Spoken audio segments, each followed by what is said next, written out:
Hello, everyone. Welcome to another OffensiveCon watch party stream. We did one last Friday, and that's up on our YouTube for anyone who's interested. And yeah, we're going to do two more talks today. First talk we're going to be covering is attacking JavaScript engines in 2022. That's by Samuel and Amy. Samuel, for those who might not have been following Frack, he wrote a Frack article in 2015 or 2016 that was titled "Attacking JavaScript Engines," and it talked about a vulnerability in the JS core and how to exploit it. And there was a lot of really useful information in there. Still to this day, it's a very useful resource. This kind of functions as a bit of an update to that talk, kind of borrowing the title there. And then Amy from Red2 Systems also has a lot of experience with browser exploitation. So yeah, this is going to be a really cool talk. After that, we have a talk by Mark Dowd, who is the author of Art of Software Security Assessment, who talks about how to find bugs. So yeah, some really cool talks lined up today. We'll get started here with the attacking JavaScript engines 2022. Z, do you have anything you want to add before we get started? Yeah, I was just going to add, I also think Amy's involved with Ret2 Systems. They do a browser exploitation course. I believe Amy was either involved with creating that or is involved with giving the training. I might be mistaken, but I seem to recall her making some comments on that regard, or perhaps it was just more generically about the company, but either way, just adding to the credibility. I mean, I have no doubt in the credibility of the talk, but just adding that in there. Yeah, that's a good shout regarding the course. So, all right, so yeah, we'll get started here.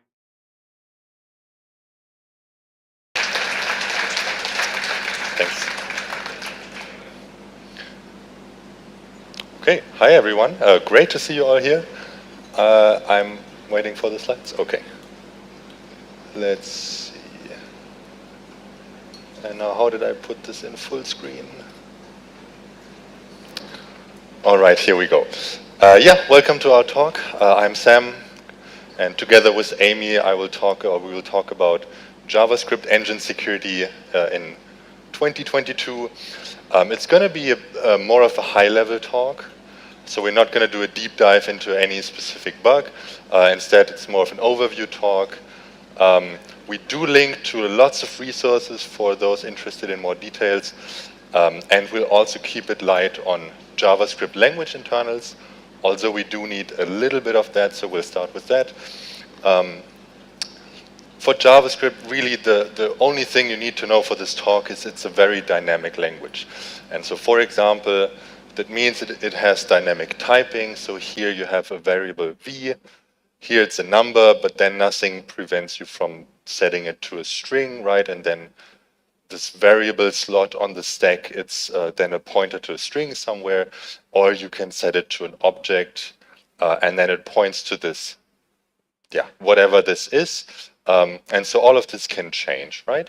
And so next we'll look at how objects look like a bit in memory. Again, this is kind of a high-level concept. This is roughly how all the major engines do it these days.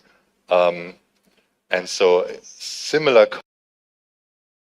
I mean, this isn't super related to the talk, but just on the video side of things, the fact that they swapped away to the guy talking as he's trying to show things on screen was just terrible timing. I mean, I'm glad they just brought it back, but I had to call that out.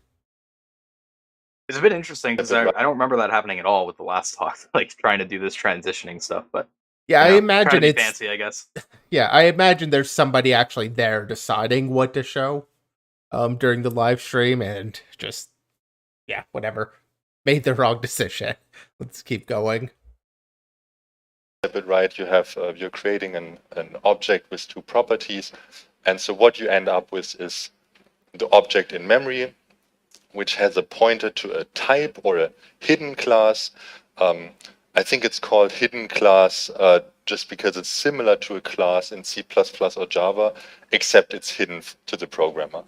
And so now this hidden class, this contains the information where those properties live, right? And so in this case, it says A and B are both inline properties, and so they are stored directly in that object.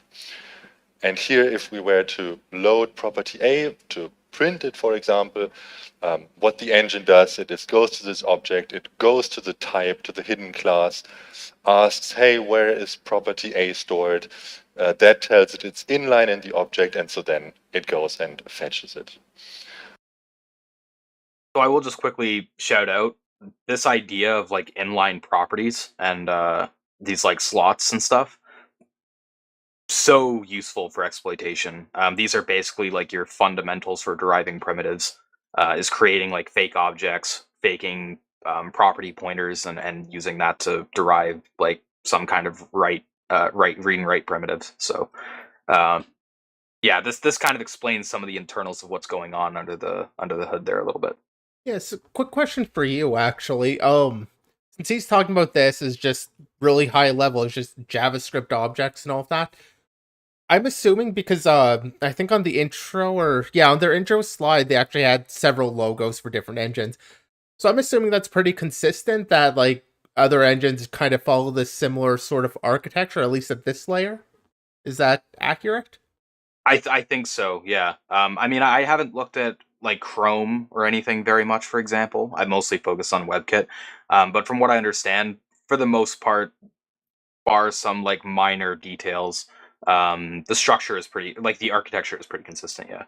Okay. Yeah, I mean you have more experience there than I do, so even if it is just WebKit. Now, one of the main reasons for doing this separation of object and type is that you can share those type objects. So if we were to create another similar looking object like this here with, again, A and B properties, it can point to the same hidden class in memory. And so you save some memory, for example. But again, all of this is dynamic, all of this can change. And so here, for example, we can add another property to this O2 object, right? And so then what happens? Well, we can no longer point to the first hidden class because it doesn't have C, so we need to create a new one. The other problem we might have in this case is that we don't have any more space in the object itself, and so we need to allocate some kind of out-of-line property storage, right? Like some property array maybe, and then that again has those slots, and the hidden class says C is stored out of line slot 0. And we could do even more shenanigans, like we could delete properties that exist, in which case, again, we need a new hidden class that now only has B and C, and the slot 0 is in some deleted state, right? So again, main takeaway, all of this can change. It's a very hostile environment, I would say, and we'll see how this breaks things later. So here's a small kind of summary of typical JS engine components. We'll do a quick walk through how they work together to run your JavaScript code. So JavaScript code comes in here, for example, from the web browser, where it fetches it from the network. First thing it does, it goes into the bytecode compiler. And so that compiles it to engine-specific bytecode. So each of the major engines, they have their own bytecode format that they optimize for their respective interpreter, for example. Well, that's the next thing that happens. The bytecode gets executed or interpreted by an interpreter. And while it does that, it interacts with what we're just calling the runtime here, which is basically the set of like all the constructors you have available, all the built-in objects, built-in methods, and so on, like your whole environment. And while that runs, it creates a runtime state. Like, for example, it sets up objects, as we've seen before, links them together. It creates kind of a graph of things referencing each other. Now, eventually, if this bytecode runs for a long time, it gets hot, what they call it. And at this point, the engine decides, well, maybe it's a good time now to optimize this code further so your web page runs faster. Puts that bytecode, feeds that into the JIT compiler, which then optimizes the code and produces machine code. And that should. So in some of the like vulnerabilities, browser vulnerabilities that we've covered on the podcast, you may have seen this phrase like hotpathing something. That's basically what he's talking about here. You call it a bunch of times, like you call it in a loop that calls it like 100,000 times or something, and you basically try to influence the browser to JIT compile that because it thinks, okay, it's being called a lot, so let's optimize it, compile it down. What that ends up doing too is removing all of like the guardrails that are in place at like the JS engine level. So it's an interesting opportunity to look for bugs there too. But yeah, that's what he's talking about there. Should hopefully be very fast, and now everything is nice and smooth. But otherwise, it behaves the same as the bytecode, right? It interacts with the runtime, does its thing, this just in a more performant way. Now, eventually, JavaScript is a garbage collected language, so it means the programmer doesn't have to manually alloc in free things. Instead, there's a garbage collector which takes care of figuring out when memory is no longer referenced. Here in this example, like there's some node, here's some object that isn't referenced by anyone, so the collector comes in, does kind of a graph walk, figures out this object, no one is using it, and it frees it.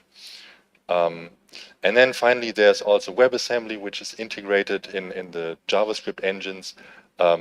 It's basically a bytecode format for the web. If you want, you could take C++ code, compile it to WebAssembly, run it in your browser.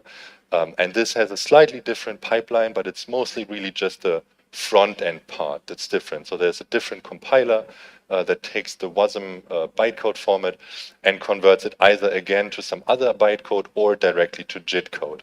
In this case, this works for WASM. It doesn't really work for JS, and we'll see why in a second. Okay, so with this short introduction, we're going to zoom into one of the most complex parts, which is the JIT compiler. It's going to be up next, and we will start with kind of a simple example for how JITting of JavaScript works.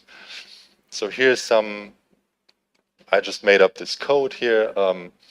It's like a kind of a bitmap thing of 8-bit integers, and there's a function set, and you give it a point and a value, and it's going to set the bitmap at that point to the provided value, right? It does a bit of sanity checking. It tries to make sure that X and Y are within the range, but yeah. So really the first problem, if you just wanted to like convert this to machine code, the big problem you have is you don't actually know what P is, like what the type of P is. I mean, if you look at this, you would guess it's probably an object with property X and Y that are probably numbers, but there's nothing that guarantees that. Like we could run this with a string, and in that case, it would do weird things. And so this can actually be JITted just like that. So what has to happen first is the code has to run a couple of times in the interpreter. And while it runs there, the engine gathers type feedback. So it remembers, okay, this function has been called with this type before and only this type. And so sometimes this is called training, so we need some kind of for loop that just calls this. And now we can start with some JITting. How I'm going to do this is on the left side, it's highlighted the line that's being JITted, if you want. On the right, there's some JIT intermediate language pseudocode for the highlighted snippet. And so in this case, the first thing that happens is bytecode parsing. The JIT engine takes in the bytecode and turns it into some high-ish level JIT intermediate language. In this case, it still has pretty high level operations. It's just like load property, do a compare, load property, do a compare. What's going to happen next is two things. The first part is speculation, which is exactly where this feedback from past executions comes in. And so the engine sees, okay, P, so far P has always been this like object type 1 with property X and Y and so on. And so it speculates that this will be the same in the future. And it just puts in a type check. And if that check fails, then the runtime will actually just go back to the interpreter and this code will not continue. And then it also, by that point, it knows the type, so it can convert this high-level load property operation to a low-level load field +8 thing. So that's called lowering. Now, if you look at this code, you realize, well, it's kind of redundant, right? Like we're doing this type check twice, we're doing the load twice, there's nothing in between that could really mess up anything. And so here's the first round of optimization. The compiler figures out this is redundant and it drops the second pair of these operations. Let's look at this line down here, where it stores the value into the uint8 array. And again, at first, this is going to look pretty high level. It's loading the global value w, doing a generic multiplication, a generic addition, loading the global BMP value, and doing a generic store element. Same kind of similar thing here. We do lowering, and in this case, we also do constant folding. We know that W and BMP are constants. They can change. We don't need to load them. We know that X and Y are integers. We can do a specific integer multiplication. And we also turn the generic store element, we turn it into a check bounce and like just a write into an array operation. So let's do another optimization here. This one is called range analysis and or bounce check elimination. If you look at the if condition, you will see, and the compiler will conclude, that at the highlighted line, X and Y must be integers in this range 0 through 64. And so if you know that, then you can figure out what the possible range of values is after the multiplication, which is this here. And then you can also figure out what it is after the addition. And then you see, well, this bounce check is really not necessary. The bounce check just checks if it's between 0 and 4096. But we already know that. So let's get rid of this bounce check. Because it's very expensive, of course. We don't want to do bounce checking. And so, yeah, we can get rid of that. And here's the kind of final JIT code for this example. It's really just those few low-level operations. And those can more or less just be lowered to one or a couple of machine code instructions. Like the load fields, it's just going to be like one move or LDR, the multiplication and addition, and so on. Cool. So this is a short summary of what we've seen. Like, how does a JIT work on a high level? It starts from unoptimized bytecode. It does speculation based on feedback. Then it does a number of rounds of lowering to the next lower level language, optimize on that, and then at the end you have machine code. All right. So he was kind of talking about how like the bounds check would end up getting eliminated in some of the types checks and stuff like that. And basically what's going on with the JIT compiler is it has to make some assumptions, right? Like it makes some assumptions that, okay, this input is always going to be correct, so we can just drop these. Most of the time that ends up working and it's performant, but those optimization routines where things get dropped is kind of where the like opportunity for bugs arises, and where like a good deal of the optimization bugs we've seen come from, or a good number of the JIT bugs, I should say, is from the optimization part of it.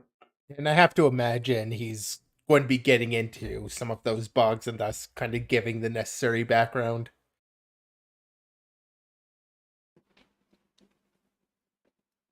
So let's look at a hypothetical example for a bug. Another JS snippet. It's just a function that takes in supposedly an array, a callback function and a value, and it calls findIndex. FindIndex will go through the array, call the callback for each value, and once the callback returns true, it returns the index for which it returns true. And then this function takes that index and sets the value to the provided one. So now, if you did kind of a similar thing as we did before, you would maybe end up with this code where it does a type check that A is an array, calls into the runtime, does a bounce check, and stores into the array. Now, you might be tempted to try some range analysis here, and you might conclude, well, find index, I mean, certainly this is going to give me an index back. So the value I get, or the range for I, is going to be between 0 and whatever the length of the array is. And then you're very happy to remove this bounce check and save some executions at runtime. But no, this doesn't quite work. Because, of course, if the value is never found, then find index, in this case, it returns -1. And so this would give you an out of bounds read or write in this case, in front of the array. Yeah, so that doesn't work. Of course, this is a very simple example, but I think it kind of highlights the point. So now you might be tempted to say, okay, let me fix up my range analysis. Really, it's between -1 and the length of the array. And so then maybe I can kind of simplify this bounds check. I just need to make sure it's bigger than 0. No, it's not negative, larger or equal to 0. But again, this doesn't quite work.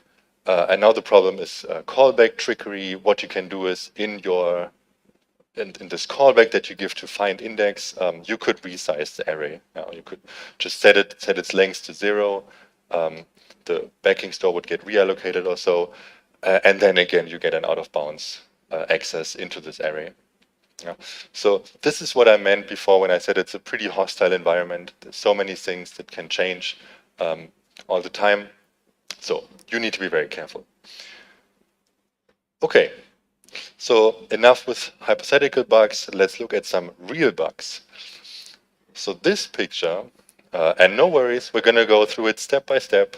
No worries. This lists like kind of a lot of the JIT bugs we've seen in the last few years. They are all linked there. The kind of barrier for inclusion was there had to be some decent write-up of the bug. So all of these are really great resources. And so yeah, let's build this up step by step. So we start from these red bubbles. Those are kind of the fundamental memory in safeties, if you want, right? You have spatial memory safety means if you have an array when you access is out of bounds, then you're violating that. Type safety is violated by a type confusion. You think your object is of type X, but really it's of type Y. So that's your type confusion. And temporal memory safety, well, if you're using an object after it has been freed, then you have a temporal memory safety violation. And so the way to read this is there are optimizations and analysis passes. They have different colors. And an arrow here just means one breaks the other, okay? And so bounds check elimination, I think that's pretty obvious. That's what we've just seen. If bounds check elimination goes wrong, that breaks spatial memory safety. Now you have removed a bounds check that you shouldn't have removed. That gives you out of bounds access. And there were actually, there was at least one bug some time ago, 2017, directly in the bounds check elimination itself, not even in the analysis. I think it was something where they just forgot to check for negative numbers. Like they had all the range information, but they didn't actually check if, they just checked was it below the bounds, but not was it bigger than 0. So then they removed it. Nice. But then starting 2017 and 2018, a lot of bugs came up in the range analysis itself. And that is a much more complex thing. That is like you need to model every operation in your JIT IR and compute the output range. And so lots of things go wrong. They're kind of similar to the example we've seen. So yeah. So look at another kind of another group of optimizations here, which is type check elimination. Also similar to what we've seen. So this might be a case where you have two type checks for the same type, and then the engine decides it doesn't actually need one of them and drops it. The big issue that can happen here is your engine thinks it can remove this type check, but actually in between the type changed. And so in that case, the second type check would have been necessary, but it was removed, so you get a type confusion. And those, again, they were kind of early JIT bugs, I would say, 2018, 2019-ish. There was one 2020, but yeah. Then we have this optimization here. This one is specific to Firefox, while the others are mostly, again, engine. They are kind of happening in every engine. Global value numbering is an optimization where they try to kind of find duplicate operations. So it's a bit more generic than just the type check elimination. For example, if you're doing the same, if you're adding the same values twice, this pass will figure it out and not make you do it twice. And here were similar issues. Here, for this to happen, or for this to work correctly, they again needed to model correctly when side effects could happen, when things could change. this wasn't always correct, it's kind of hard, and it broke a few times. What's interesting here is that this can lead to different types of like fundamental memory insafeties. Because, for example, if you exploited this bug to remove a bounce check, you get an out of bounds write. If you exploited it to remove a type check, then you get a type confusion. It's kind of interesting to note, but yeah. Moving on, really for the temporal memory safety, I could only find one type of bug, which has to do with GC modeling and write barriers. Now, write barriers in JavaScript, they mean, or in garbage collected language, what it means is if your collector has scanned an object and then this object changes, then you need to tell the collector to rescan because it might now point to a new object. But then again, you can try to optimize this and figure out, well, if there couldn't have been a garbage collection triggered between here and here, then surely this object couldn't have been marked, and so on, and I don't need this barrier. And yeah, if you do your modeling wrong, then it again breaks this entire chain. Okay, here are two others. One is register allocation, pretty fundamental optimization, or maybe not even an optimization, I don't know, which broke. There's one bug that I could find, which is pretty nice also. But you could imagine this could lead to all kinds of issues if it goes wrong. Loop invariant code motion is the other. So there you see a simple example for that. The idea is you try to figure out if some operation really has to happen in a loop. And if it doesn't, well, you can move it in front and you save some executions at runtime. Those types of bugs, they were of the shape of this optimization moving, for example, an array access in front of the bounce check. That doesn't work. Or it would move an access to some object in front of the type check, right? And so again, this could give you different primitives. Maybe another interesting thing to note here is those bugs were specific to JavaScript core. That's the Safari engine. It seems V8, for example, never had these issues, and I think it's at least partially to do with how they represent the intermediate language. They couldn't really move an array access in front of a bounce check because there's some effect edge between those. But okay, so let's go a bit further in time. So back in 2017, 2018, I think a lot of people audited this or looked into this range analysis pass. I mean, at the end of the day, it's one file. You know that any bug in here gives you a nice exploitable bug. So I think lots of people looked at that. But then people started to move on. And the idea here is that, well, even if your range analysis is correct, but then if the actual machine code that's generated, if that is wrong, you still get a similar primitive because you have a difference between what range analysis thinks and what is actually the value at runtime. And so there were a number of bugs that would effectively just lead to wrong results being computed by a function, which by itself is not a security issue, but it becomes a security issue because it then breaks range analysis and it then breaks this entire chain. So for example, there were some, what I just call pattern matching bugs last year. For example, there was one where they tried in the JIT, they tried to detect a rotation operation. So JavaScript doesn't have rotation, so what you have to do is some shifting and some bitwise operation. They try to detect, here's a bitwise operation and the input is a shift, so maybe that's a rotation. They would turn it into a rotation, but, okay, I guess it's going to come back soon. But it wasn't always a rotation, and so they ended up with wrong computations at runtime, and then this breaks this entire chain. Similar things, lowering, there was one bug where they just used the wrong machine code instruction, essentially, that didn't quite have the right semantics. Or there was one bug with common sub-expression elimination, leading to a very similar thing, a wrong result at runtime. And finally, a similar thing, as I would say, happened with these type inference bugs, where again, lots of people probably looked at these few files that did type inference, but then type inference relies to some degree on runtime state.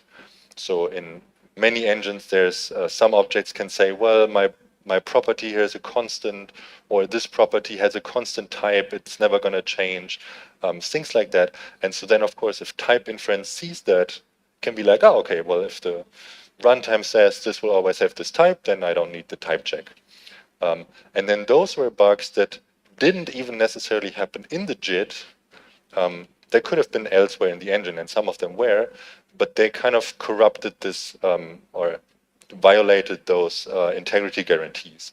And then this in turn breaks the JIT, and it breaks this chain, and it goes to a type confusion. Cool, and there we have it. Again, the full picture. And yeah, there's lots of references linked here.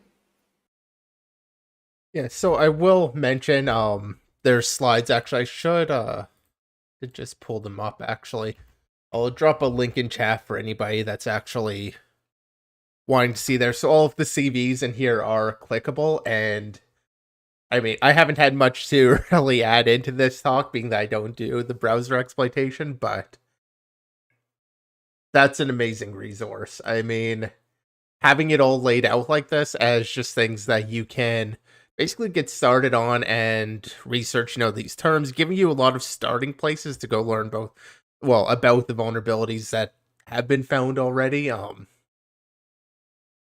Breaking it down like this is just a really well done way. Like, I do remember the original attacking JavaScript engines FRAC article, and if I recall correctly, that one was really like there's some JavaScript engine background, a little bit more on like the internal structures, but it was kind of focused on a single bug. And then the exploit chain for, whereas this is I think a lot more useful for like the big picture of actually doing the vulnerability research into the browser engines, and specifically here on the JIT engine. Definitely useful. Yeah. Yeah, the FRAC paper was basically like a case study of a particular bug and then using that as a launch point to talk about some of the internal structures. But here it's a little bit more of like a top-down overview.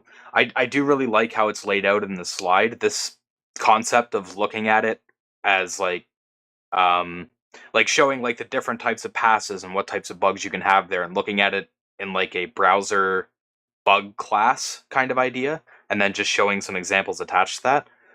Yeah, I think it's a really useful way of looking at it. It's also pretty interesting the way you can see the evolution of exploitation in the browser.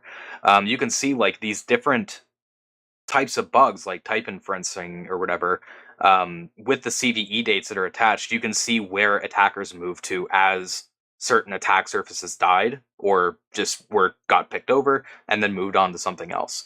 So you can see like they kind of moved from like type inferencing into looking at some of the like loop invariant code motion and stuff like that, getting into the pureness analysis, and then into like the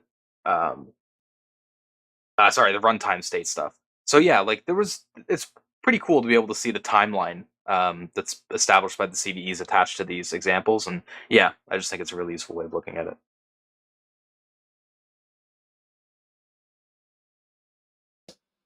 So I want to talk very briefly about exploitation of these bugs. The main message here is just that these bugs are very powerful and they give you a great deal of control. So if you think of, for example, these type confusion bugs where you can remove a type check, this lets you choose the victim type, it lets you choose the target type, and it lets you choose the operation. Yeah, you can really build together your own type confusion bug, anything you want.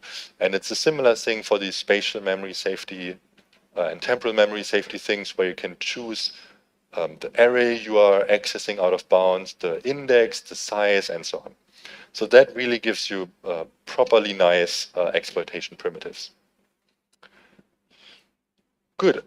So fairly quickly, you might think now it's all JIT bugs these days. It's not. This is going back to the overview slides of the different components. There are bugs elsewhere, and this is just bugs from last year.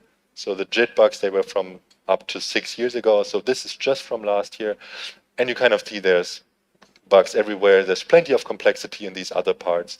But the thing is, many of these, they don't quite fit a good bug pattern. Also, many of these are one-off bugs.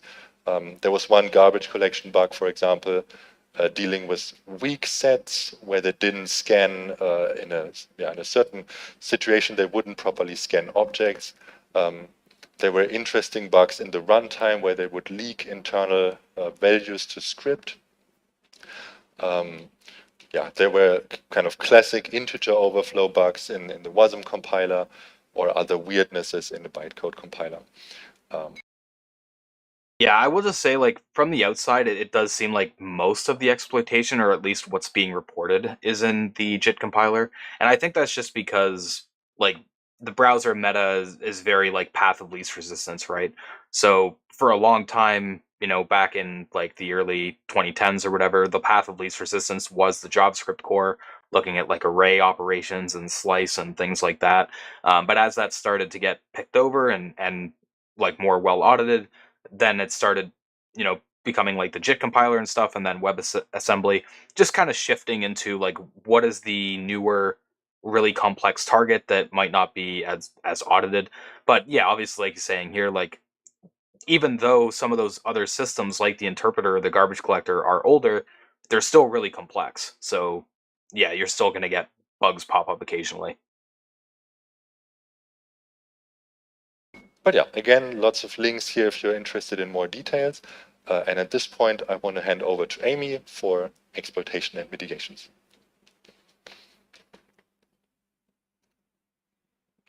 All right, so we just saw a bunch of different bug classes, mostly in the JIT, and we also saw how the JIT bugs have grown more complex, moving further away from the actual problem with like a out of bounds or whatever. We're getting really complicated into these complex interactions. But I want to talk a little bit about the other half of JavaScript exploitation in 2020, which is the exploitation. But before we can do that, we have to go back in time slightly. So let's look at what the average JavaScript exploit circa 2016 was. Now there's a couple of things here. So the bug that you would start with is usually something like an out of bounds, or maybe it is a type confusion, which you'll note is pretty much the same primitives that we still get today, as we just saw with all of our different JIT bugs. And then you would take that out of bounds or type confusion, and you would use it to either corrupt an existing JavaScript object in the heap, or you would try to create your own fake object in your memory and then inject that into the interpreter so then it tries to access it. And there were a lot of different techniques for this, but generally it was pretty easy to do for most bugs. From there, the next thing that you would see is trying to get an arbitrary read-write primitive. Now, this primitive was also very easy to do in the vast majority of cases, and it was usually done with what's called an array buffer. And array buffers are just a way for JavaScript to store some arbitrary memory somewhere. Maybe it wants to do some byte-wise computations. It needs a buffer to do that. So that's a great target for hijacking, because if we can corrupt where that buffer is pointing, well, that gives us a really easy primitive for arbitrary read-write. So that's what we'd usually see. And then you're probably thinking, okay, well, the next step of an exploit is, you get your ROP chain, you find all your gadgets. Don't even need that. In 2016, most of these engines still had read-write execute JIT pages, which means all you had to do is get a function that was compiled, smash the code with your arbitrary read-write, and you're good to go. So Yeah, I was really jealous because on PS4 they disabled the JIT because it was just so powerful for things like that at that time. So I was stuck with doing ROP chains. Yeah, this kind of exploit flow that she's talking about here is circa 2016. It was kind of interesting because the exploitation of a bug and building of initial primitives was pretty unique, and it depended on your bug scenario. But once you got those primitives to be able to fake and leak JS objects, like that's kind of the two major primitives that Sam built up in the frac paper, was talking about creating a leak object and a fake object primitive. Once you got to that point, it was basically copy and paste. You could basically write like a quick exploitation framework and port it across like all of the vulnerabilities that you were working with. It was a very solid strategy. And I mean, it was cool, but yeah, it was very like easy to pull off, like Amy's saying here. The idea was with like faking an object is you turn your memory corruption logic into the ability, like some kind of relative out of bounds read write or whatever, and you try to corrupt an array of objects to insert your own, and then from there you can overlap. Or you can like overlap arrays, and that gives you the ability to do like the arbitrary read write. So honestly, pretty easy exploit chain. But now we're in 2022, so let's see if it's gotten any more difficult. Now, the first thing I want to talk about a little bit is how effective classical mitigations are.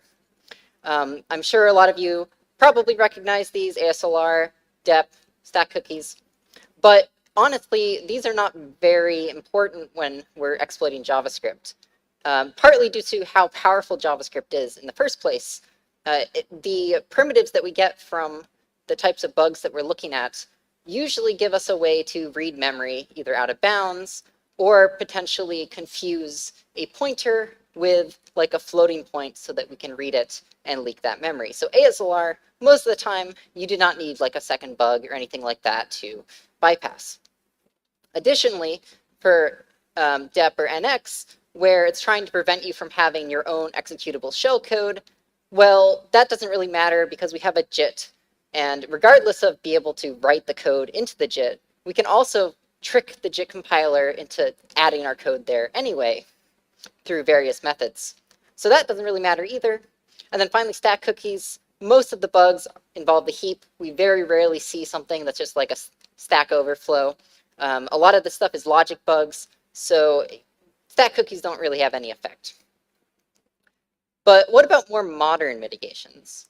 And when we're thinking about modern mitigations, we're usually thinking about control flow integrity or control flow enforcement. And this is going to give us a couple of different ways to prevent code from jumping to an unexpected area. So either to shellcode or to like a ROP chain. And there's a couple of different flavors here. So on newer ARM devices, we have pointer authentication, usually called PAC. And also, even more recently in the spec, we have branch target identification. These try to make it hard to call invalid pointers as well as making it hard to jump into code, which should not be jumped into. On modern Intel chips, we've got Shadow Stack, which tries to protect return addresses, and we've also got our control flow enforcement tech, which is going to, again, try to prevent ROP. And on the software side of things, on Windows, for quite a while, we've had CFG, which is going to try to prevent, again, invalid jump. Maybe I'm mistaken here. I thought CET, like the control flow enforcement technology, so had like two parts to it. One was the shadow stack, and one was a forward protection. But the way Amy just phrased it sounded like both were there to prevent ROPs. Maybe I misunderstand. Spectre, do you recall? Because I thought basically CET had the two things, the shadow stack, and then I think they actually did something similar to BTI on ARM. Yeah, so it's funny because I actually had a bit of a discussion with some people about this in Discord a little while back. It was a while ago, but yeah, as I recall, CET it kind of leans on the shadow stack and also introduces the indirect branch tracking. So yeah, you have both the forward edge and backward edge protection. The IBT prevents being able to do call oriented attacks or jump oriented attacks. And then yeah, it also protects the stack. So it kind of does both. Okay, yeah, but yeah, I thought Shadow it. Stack and CET are kind of like so closely bundled together. You can kind of like consider them the same thing, I think. Windows, I believe their actual implementation. Well, I think they might be working on getting the branch part in there with their CFG stuff. But I think like what actually landed, at least initially, was largely just the shadow stack aspect of CET. That could also be why there's that relationship. But, yeah, Windows okay. is really interesting when it comes to mitigations. A lot of the times they don't go the full way, at least when they first land. They're kind of like half implemented. Yeah, I mean, Yeah. get what they can in and, just step by step improve the security. Can't really complain about that approach. I mean, Shadow Stack's been around for forever, and it's interesting to see it now starting to gain some popularity. And I mean, hardware support obviously helps that quite a bit. Yeah, I think that's what's been lacking and why it hasn't been so common and until like now and maybe into the next couple of years is that the hardware support just wasn't really there. I think with Zen 4 or like what's landing this year, I think those are the first AMD desktop line processors that are shipping with Shadow Stack, or I can't remember if they call it Shadow Stack and they call it something slightly different. But yeah, Yeah, um, can't use the same trademark terminology. yeah. But like that's kind of the thing that's always held back, especially with like Windows, right? They obviously don't want to enforce a mitigation that if it has to be software backed is going to have like such a high performance overhead. And Windows likes to support systems going back quite a bit. So until like the hardware catches up and the hardware enforcement is like widely available, yeah, the support for things like Shadow Stack will be a little shaky, I guess, but it does seem like it's picking up. So Well, kind of. So, one interesting with CET is the fact that a lot of the instructions that are actually implementing these are backwards compatible on the architectures, in the sense that there'll basically be no ops when they're executed on something that doesn't support CET. So that's how Microsoft is able to implement like the shadow stack and stuff, and then if your hardware doesn't do it, it basically just no ops those instructions. So the support is really only based on the hardware if it's at least compiled in there, or you can safely compile it in without worrying about it.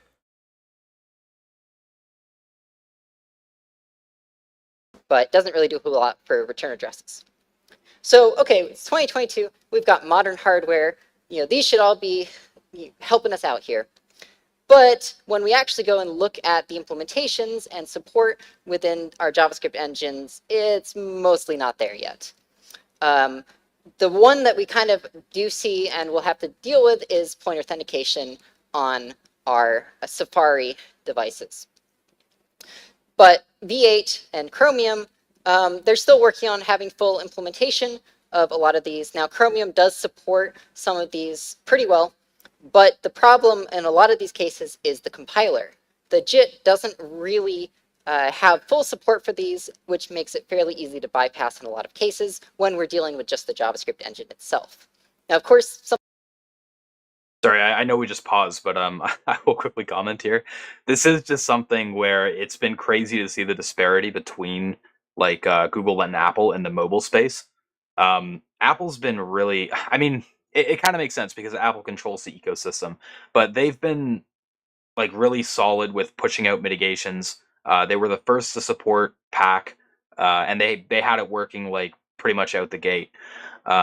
With things like Android, Google has been trying to support some of these newer mitigations like pack for a long time, and it's just been so so much of a nightmare for them that I still don't think that there's like any Android devices that support pack fully. I think the kernel supports it, but then like user space because of the way they do process launching doesn't. And then yeah, with Chrome, I remember seeing some discussions about them trying to get CFG to be fully supported by V8, but it's just because of the way that they designed their engine and because of some of the considerations they have where they're supporting multiple devices and stuff, it's just a lot more of a challenge for them than it is for Apple with their products. So, yeah, it's just kind of a really interesting disparity between different products in the browser space, I guess, or like Apple and Google, basically. I mean, bit of a disparity. Also, just an interesting like pack is just an interesting mitigation. It is a little bit unique because it's not we often talk about the backward edge or forward edge when we're talking about like the control flow integrity, and pack offers a degree of control flow integrity by protecting the pointers, but it's neither backward or forward edge. There are weaknesses that allow kind of attacks on both ends, and it protects against certain attacks that would kind of be on both ends by doing that pointer. So like it's just I mean, I guess I don't know how much say Apple had in getting Pac to land on ARM versus like who was actually behind on that decision, but just like a weird middle ground. Let's deal with some of the common issues, but not everything. Mitigation, I don't know. It just feels really weird to me. And I don't really know the history on it, but And it's funny you bring that up because Pack also has this kind of unique nature to how it can kill entire bug classes too. Even though that might not have been like um, the full, like the original intent behind it, because of how pointer authentication works, it also kills some of the memory corruption logic, like types of primitives that you would build up. Because it's not exclusive to like the forward and backward edge style of prevention. So yeah, it's a very cool mitigation to look at, and it's quite different from a lot of the other ones that we see. Something like the sandbox might be a bit harder to deal with some of these, but we're focusing on JavaScript here. Okay, so I want to talk a little bit more about pointer authentication, since that is one of the bigger things that you may have to deal with if you're looking at Safari and you're trying to exploit an iOS device or some of the newer MacBooks which benefit from this. So if you're not familiar with it, the idea of pointer authentication is that you can cryptographically sign a pointer in such a way that when you use it, you can verify that the pointer has not been changed, or rather that the bits at the top of it match the bits at the bottom. And it does this through some hardware instructions, which can use keys that can be loaded in various ways. So we've got the pack instructions, which do the actual signing, and the auth instructions, which can verify. And then there's also instructions that let you do things like an atomic verify and branch, or verify and return, so that you avoid race conditions. And as an example, here we have, this is a pointer to the JIT. We can see the pack version, and we can see the upper bits are now set to our signature. Now, if I were to try to corrupt this and use it like we see on the side, when it actually goes through these instructions, the pointer is going to end up like this. It's going to have this high bit set, which will make it invalid, and so when you try to use it, you end up crashing. So this can be kind of tricky to deal with if you are trying to jump to your ROP chain or jump to shellcode at the end of an exploit. So let's think about some strategies of how we can get around this. Now, first off, I want to say at this point, Pack's been around for a few years now, and bypasses, you could kind of consider them similar to bugs, right? If you have a bypass that's public, it's probably going to get patched pretty quickly by vendors. And also, if you're trying to work on this for your exploit, you might need to do some research independently, try to find your own bypass, maintain it. But that's usually a one-time cost as long as you keep your bypass alive, since you can then reuse it for any other exploits.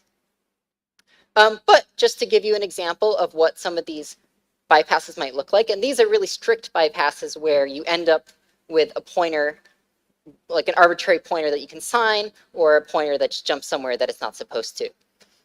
One of the big ones is pointer forgery, and the idea of this is tricking the program into assigning an arbitrary pointer for you. And this is a bit easier when you have something like an arbitrary read-write, because, for example, all you have to do is look for writable memory that happens to get signed. So you can look for that control flow in your program and try to hit it. And there was at least one example of this in WebKit, and you can get some more information on the ref that's linked there. But this is what it looked like. So it was loading this POW function that then would be used by the JIT, so that if you're calling math.pow later on, and it would load this pointer from this writable page of memory, run our pack function and sign it. But of course, if we have arbitrary write, we can overwrite that pointer and have it sign something arbitrary instead and use that. Now, I do want to point out again, we're mostly talking about Safari here. Chrome and V8 are improving their pack support, but as I mentioned, JITted code is not currently supported, so that's a bit more of an easy bypass in terms of dealing with like a newer Android device that has pack. But this is maybe far Okay, so maybe I was wrong. I didn't really think pack was common among like Android devices at this point, though the way she was just talking about like abusing the fact that JIT code is not packed, maybe it's a little bit more common than I was thinking. But yeah. And few between trying to find these kinds of things. So what else can we do? Well, we can kind of think about what we're doing right now, right? We're running JavaScript code, and we've kind of given it more permissions. We've given it the ability to read and write memory. So what if we can try to continue to give it different functionality without explicitly getting code execution? And this is partly something that you could do because there's a lot of functionality in the browser, which is kind of the functionality you might want for something like a sandbox escape. For example, certain syscalls or doing IPC to the broker or maybe other parts of the operating system. That already pretty much exists since it's needed to be used anyway. So what you might want to look for is things that you can call from JavaScript, usually through some bound API, like one of the many, many web APIs that exist, and then corrupt the data that that API then uses in some way to create a outcome which is favorable to you. So we kind of call this scripted code execution because you're not getting actual code execution. You're still in your JavaScript script, but you're calling and using these different functionalities that already exist without needing to corrupt these protected pointers. Now, a good example. So this is a good opportunity to mention, if you're interested in what's being talked about here, a talk we covered last week by Project Zero kind of talks about this, doing sandbox escapes with like data only in quotation marks attack. Yeah, I think that was the second talk that we covered last Friday. Yeah, and I'll drop a link to the actual talk itself in chat. A good example of this, which has mostly been mitigated recently, is Objective-C selectors. So what you could do is you could find these Objective-C calls that you could reach from normal JavaScript functions, and then give them corrupted Objective-C objects that set up this whole chain of library calls and do mostly what you want. And there's some good examples of this if you want to kind of see what that looked like. But that's an idea of what we're talking about here. Now, going from even here, what if you can't find the functionality you need? Well, you can potentially even. So I'm not entirely sure if this select calls relay, but didn't we actually cover on the podcast, I don't know, maybe a couple months ago, something with Objective-C and kind of building out an exploit chain through, I want to say it was a selector, actually. Like, doing something that sounds very similar. Do you remember what I'm talking about? Yeah, I believe that was also a Project Zero post. I'm just trying to see if I can find it really quick. It might have been the forced entry sandbox escape. So that was where they did an analysis of the forced entry NSO sample that they found in the wild. Yeah, so I just found it here. I'll link it in the chat for anyone who's interested. But yeah, they kind of talk about NS expression and NS predicate and how they use those as sandbox escape. So yeah, that's a good call. Yeah, okay. That is something, I guess, a bit different, but I was reminded of it as she's talking about kind of doing this chain. Oh well, Yeah. More reading if you're interested, I guess. Other targets for a write. Now, we've got a lot of things going on in our browser. Not everything we can directly control from JavaScript. There's going to be a bunch of like IPC stuff going on in the background, for example, that you can't like directly call and say, do this IPC right now with this data. But the data for that IPC is still in your process, for example. So you could potentially use your arbitrary read-write to try to attack the integrity of that data that's going across the IPC, or also potentially try to get extra sensitive information to be leaked into your process so that you can then read it. So again, an example would be finding the buffer for the IPC, smashing the data as it goes out so that you're actually calling something different than what the original code expected. And again, you wouldn't need code execution to do this. But this can kind of cause a little bit of an issue, which is that you're creating new race conditions. You have your IPC thread or whatever you're targeting, which is going to be running and trying to send out all its messages. Meanwhile, your JavaScript thread is trying to get in there, write its malicious data, and hopefully not crash. And that can be kind of dangerous and unreliable if you don't necessarily know if your write is going to happen at the correct time. So you usually want to figure out a way to improve your reliability here, partly through something like exploiting a linked list. So one common or one technique that we've seen to do this is if we find a linked list structure that is being used on some of these paths that we want to target, we can corrupt it with our arbitrary read-write to create this infinite loop. Then while that thread is chewing on the infinite loop, we've eliminated our race condition. We go in with our write, clean up everything, fix the linked list, and now it continues on its way without ever knowing that we were there. So this is just an exploitation trick to try to make these sort of races a bit more winnable. That's a really cool trick. Maybe you don't care that much about escaping the sandbox, because to be honest, there's quite a bit of interesting data in the browser itself. What if we could get some of that data into our process so that we can then read it instead of trying to get out of the process and then reading it? So one way that we can kind of do this, at least in Safari, is we can use something like an iframe or different network requests to a different website. Now, normally there's a thing called same origin policy, which tries to protect a website from accessing data from another site. So, attacker.com can't read your Gmail, for example.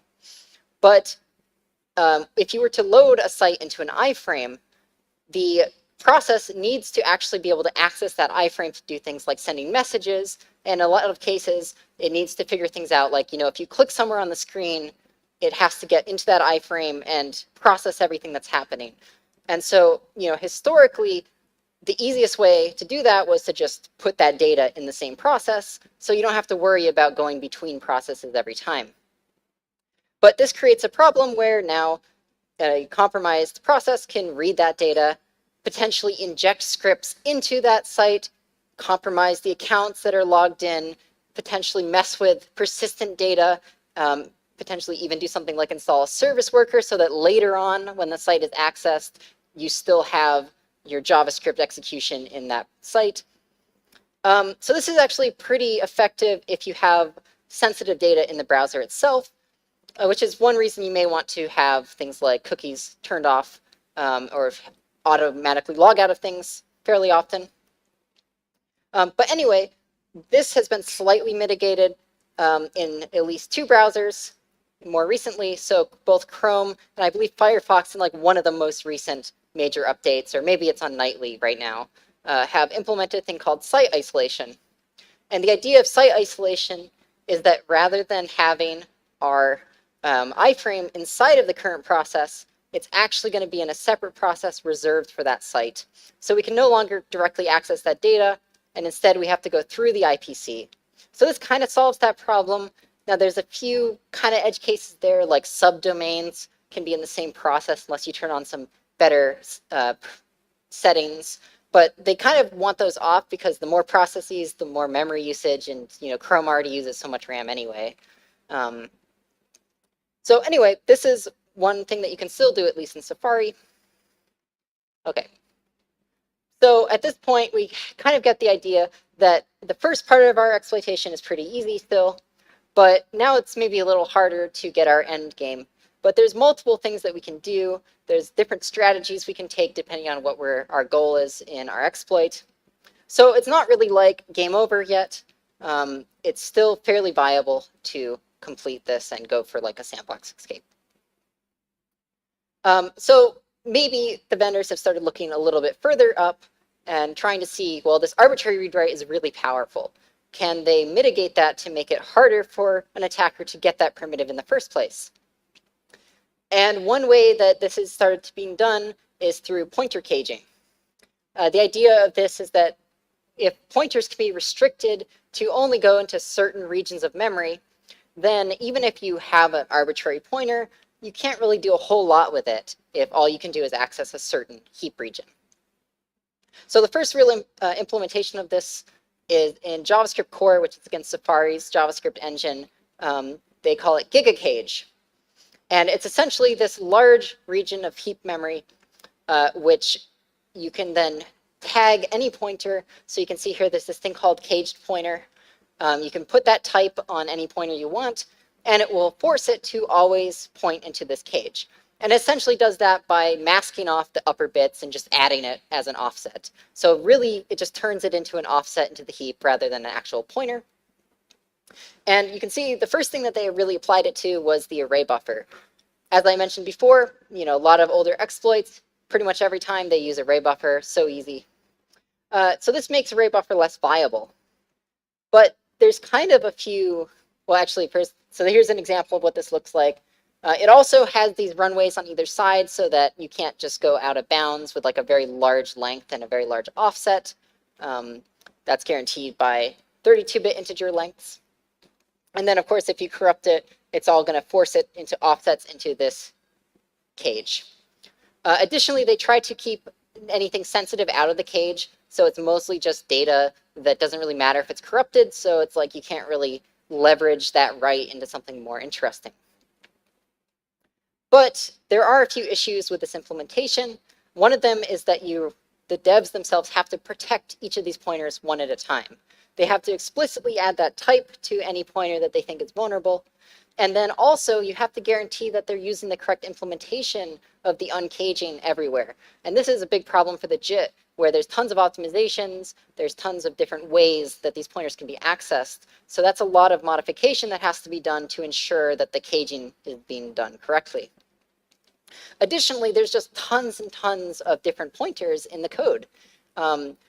Even ignoring the DOM and other web APIs that get stuck in our heap, there's just tons of other objects we can use. So all an attacker needs to do is find a single pointer that is not protected, and they're pretty much good to go. And this is also can be made easier depending on what type of object you're looking at. Sometimes you can make a fake object that still has a vulnerable pointer in it, and it's pretty easy. So at least currently, the easiest method to do this is via the JS array.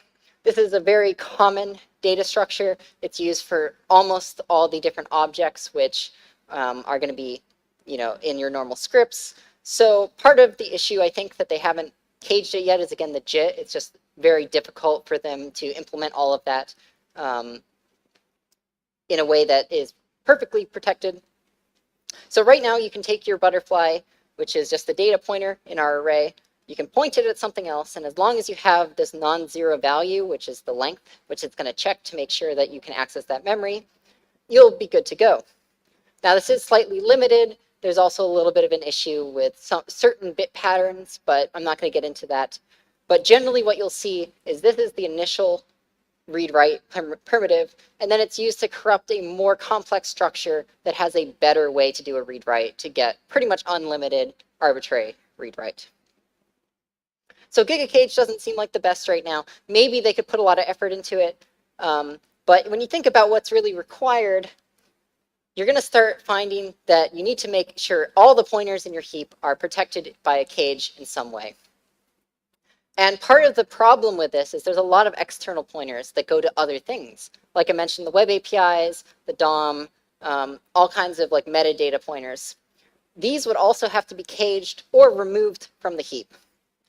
So if you were going and looking towards making this mitigation better, you'd probably want to first remove all of those pointers that don't point to the JavaScript heap, put them somewhere outside, and then give JavaScript a way to reference them. And this is pretty much what a future mitigation, which is being created by a Chrome team for V8 called Heap Sandbox. And this mitigation essentially makes it so that all of the objects in the JavaScript heap are going to be stuck within this 4 GB region. This is partly possible because V8 recently switched to 32-bit pointers to save memory. So that makes it a lot easier for them to just say, here's a 4 GB slice. Your pointers are 32-bit. You can't access anything outside of it. And then, of course, we have a table at the bottom, which includes the external pointers, as well as some type information to try to prevent you from specifying different indexes and causing a type confusion. So now, even if you have, any of these out of bounds or type confusions that we saw earlier, you're going to kind of be stuck where your writes are only to other objects that you could have already corrupted or created. And what you're going to have to do is try to find other behavior somewhere in the browser, which you can kind of poke at through these handles or these indexes in the table. Which, when you think about it, that's kind of like what you do for a sandbox escape. Hence the name heap sandbox. It's trying to create another layer of security around the JS compiler. So this is kind of, I feel like, the way that we're going to be going towards in terms of securing these kinds of virtual machines, which have a lot of vulnerabilities in them. Again, it's not going to be bulletproof. There still can be tons of other issues in the web browser in all the different APIs, but it at least makes it a bit more difficult within JavaScript to corrupt other sensitive data. So it's kind of funny. I was just made aware of this pretty recently in Discord, but yeah, what's being talked about here with like the V8 heap sandbox? There's a interesting design document that I will link for anyone who's interested in a little bit more of the internals of how that works. That was actually drafted by Salo. I think the code name for it in V8 is like UberCage or something. So WebKit has GigaCage, Chrome has UberCage. A little bit funny in the names, but yeah, here's the design document for anyone that's interested in that. It has some diagrams that kind of showcase what's going on there. But yeah, it's basically like creating like isolated sandboxed heaps. It's kind of a cool idea, actually. I'm curious how well it'll work compared to like GigaCage. But yeah. Yeah, I think Giga Cages, even like the cage pointers, is also an interesting idea. I mean, in terms of applicability, I kind of like the like the more generalized heap sandbox here makes more sense. But another use case, I don't know, the cage pointer, it just seems interesting. It's something I'd want to play around with a bit more, I guess. Yeah. So I don't know if there's any information really on when this is set to land. This was first published in like July of last year and updated February of this year. So yeah, I'd be interested to see when this is planning to land. Seems like something that could take a little while before it lands, but yeah, I mean, an interesting mitigation. All right, so now we're kind of at our current state of most exploits. And again, this is a little weird because it's different browsers have different settings. Some have pack, some don't. Some have site isolation, some don't. Some have our heap isolation stuff. But generally, this is what we're going to see as all the browsers are catching up to each other. All right, so this is pretty much all that we have, but a few things just to reiterate.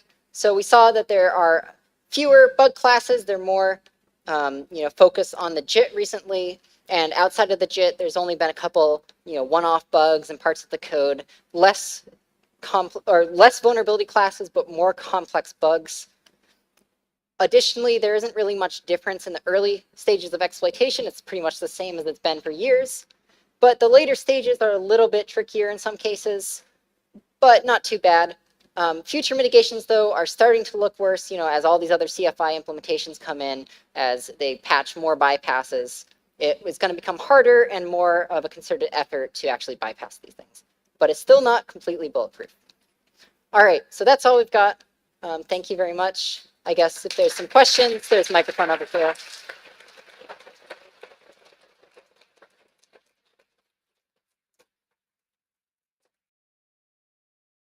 And the video doesn't include any Q&A. It stops in like 3 seconds. That said, that was... I want to say like a better talk than I was expecting, but I was expecting a really good talk. And like it was. Oh. How I'd put it is it was a lot more accessible than I was perhaps expecting. When you skip through some of the slides, some of them look pretty scary, but when they break them down and talk about them, I feel like even if you're not like super familiar with browser exploitation, you could follow this really well. So yeah, I mean, I think it's a really awesome talk, and it does a really good job of breaking down some of the challenges that you could face in browser exploitation, some of the solutions that have been proposed for that, but then some of the problems with those solutions. So yeah, I think it did a really good job of going through them, and I think the slides and stuff they did were really helpful for that too, for guiding you through it.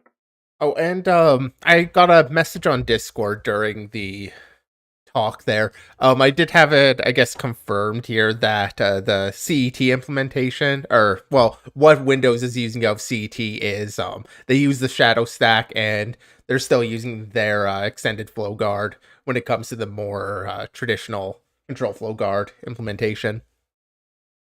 So we were Okay, talking cool. about that a while ago. So by the time I saw the message, we had moved on, but just follow up there. Yeah, that's kind of the case. Yeah. Another thing that like was pretty fun with this talk was just demonstrating some of the stuff we've talked about a little bit with browsers and like how the memory corruption primitives work. Like I've kind of said it a lot and during the podcast and some of the other stuff that we've done, but like um the amount of power you have with something like the JavaScript engine in a browser just makes it so hard to design good mitigations. Like Amy was trying to, or kind of talking there about like ASLR and how, in a lot of cases, it's pretty effective, especially when you pair it with depth. But like in browsers, it's really not because um, the ability to full chain bugs is kind of unrivaled in browsers. You just have so many different memory corruption logic paths that you can go. So yeah, I mean, it's just kind of demonstrating how difficult it is to be on the defender side with browsers and how much work they've had to put in to try to skate around the power of the JS engine to limit the power of attacking it. So, yeah, I mean, being a very defender is complex hard. scenario. It's one of those things. I'm sure everybody's heard that that idea of, an attacker just needs to find the one crack, but the defender needs to find them all and protect against them all. Like it is kind of that case, but yeah. Yeah, and it's really on showcase here where, you have to protect all these different types of objects, all these different types of pointers. Then beyond that, you have different subsystems like JS Core and JIT and WebAssembly. It's just there's so much going on that it's really difficult to patch all the holes. Yeah. All right, so I guess we'll get into our next talk here, which is by Mark Dowd and is how do you actually find bugs? So Yeah, and we'll this just was the one talk, like I started watching this one. All right, everyone. Welcome to OffensiveCon. Welcome to Let my me keynote, pause which this is quickly. Con. There we go. I was watching this one, and this was the one that kind of made me think, like, maybe we want to cover a few more talks out of this, kind of like we did with the DEF CON, and I went through the process of kind of starting that, because I don't know how much commentary I'll add during this. We did a discussion actually on the podcast, kind of following that, but um, solid talk all around. Like, I guess I don't want to go into too many details since we'll get there, but I'm excited to cover this one. all right, cool. So let's get started. Welcome to my keynote, which I've decided to call Rules to Hack By. And my name is Mark Dowd. I'm on Twitter. So any comments or follow-up, you can DM me there. So a little bit about this keynote and why I've decided to do it. So I've done vulnerability research for pretty much my whole career. I started as a hobby and then went into it professionally, releasing advisories and doing presentations and so on. And then wrote a book called Art of Software Security Assessment on the subject before finally founding my own offensive research company, Azimuth, which I've been doing for the last 12 years. And throughout my career, the thing that people most often have asked me is, how do you actually find bugs in like major software? Like we know what an integer overflow is, we know what a use after free is, etc. How do you actually apply that to doing real vulnerability research? And it's an interesting question because this process doesn't actually get discussed very often. Usually you see presentations where they talk about a really cool vulnerability. Yeah, so one, I'm having a little bit of technical difficulty on my side and syncing up, so sorry if I paused this a little bit late, but that is a common problem because I think a lot of people end up approaching security, and I mean, I love the advice you look into exploit dev, and it's a lot of information about different exploitation techniques. We'll start off, that classic buffer overflow, learn ROP, learn some of that, and like the exploitation is separate from actually finding bugs. But a lot of resources are really focused on how do I actually exploit these bugs rather than how do I find them. Like and it's a hard area to kind of teach. Like how to find bugs is, people always have like their own different approaches to everything and all of that. And there's just the aspect of, of applying your own methodology. There's so many things to remember to look for. It's just a difficult task to even teach. It's also a little bit more target specific than I think exploitation could be, because in exploitation you have these general like types of primitives that you want to build up, and like while the path to getting there might be target specific, generally you're trying, like, it's the same idea. Whereas vulnerability research, like if you're researching an IoT device or something, you're probably going to take a different path than if you're researching like a browser or something. There's kind of different metas with different targets and different areas of interest at different times. So yeah, it's a little bit more target specific, I guess, than perhaps exploit dev is, in a sense. Yeah, I mean, there is that aspect. Though I also feel like kind of replying on that, or as a counterpoint, but you do have common bug patterns that you're going to look for in similar ways, or that you're going to be able to invoke in similar ways, I guess. Looking for those Yeah. code smells, or if you're doing the dynamic testing. So there is some commonality across them too. And I mean, one of the books I frequently recommend, Art of Software Security Assessment, was written by the speaker here, Mark Dowd. Is one of the few books that kind of talks about like it is a more on the side of like doing code review rather than dynamic testing or fuzzing, but it is one of the few books kind of talks about how do you actually start, like, sit down with the code and start working through and keeping all these different things in mind and all of that. So solid book, but this talk kind of goes into some other stuff. A really cool exploit, or perhaps a tool related to those. And it doesn't really talk about the process of what it's like to be a vulnerability researcher and what's actually involved in it. You can learn the mechanics of a magic trick, but it gives you very limited insight into how to be a magician. And so when I wrote Art of... And I promise I won't be pausing so frequently through the whole thing, but as a former magician, it's a very true statement. Yeah, I'd have a lot of people, or I guess it wasn't super common, but it would happen where somebody would be, say, watching, I'd be doing an effect or whatever, somebody watches, they spot like one little part of it.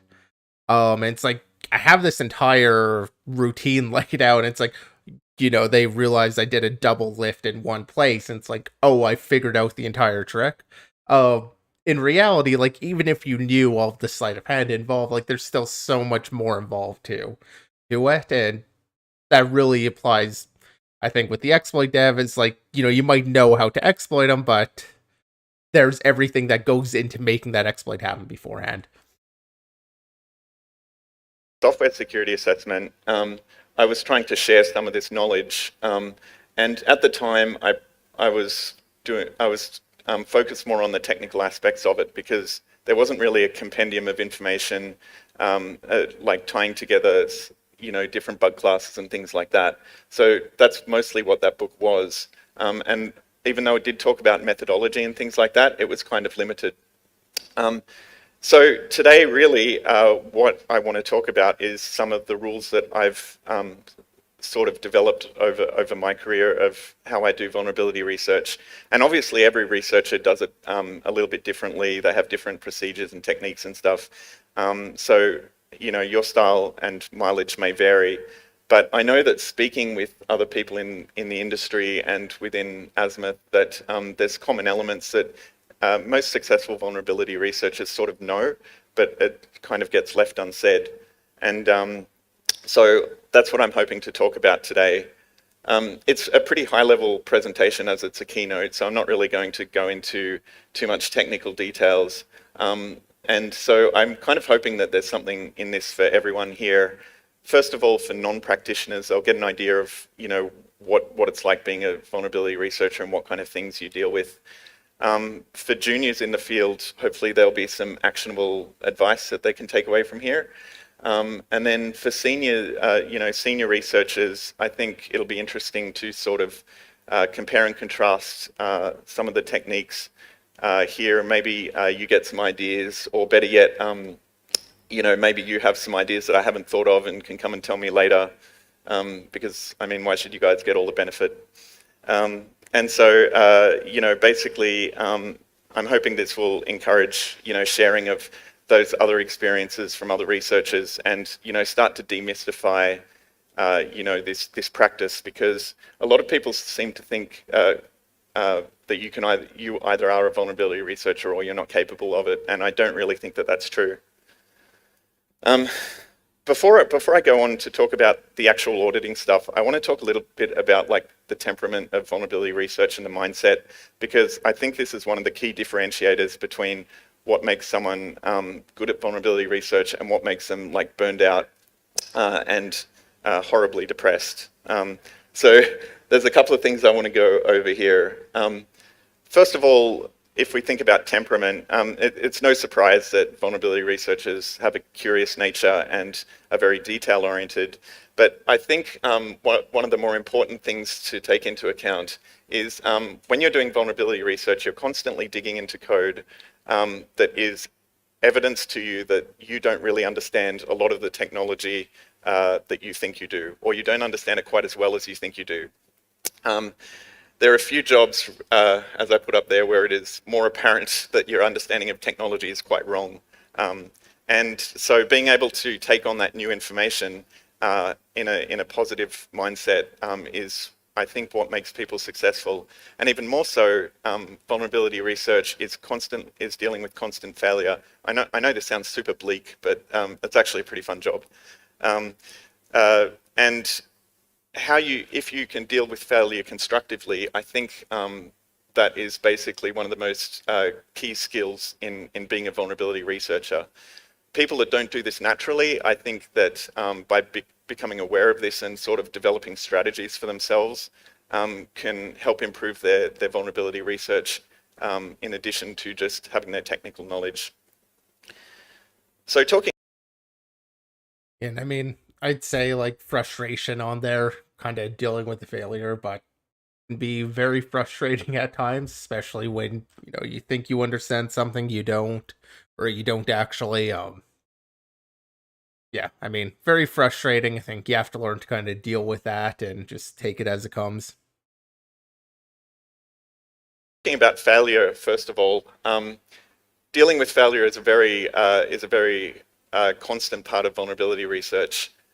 I once attended a Black Hat conference where, someone came up to me at the time I was releasing a lot of vulnerabilities and doing presentations, and they said something along the lines to me, sort of trying to give a compliment of, you can put any code base in front of this guy, he'll find a vulnerability in 20 minutes.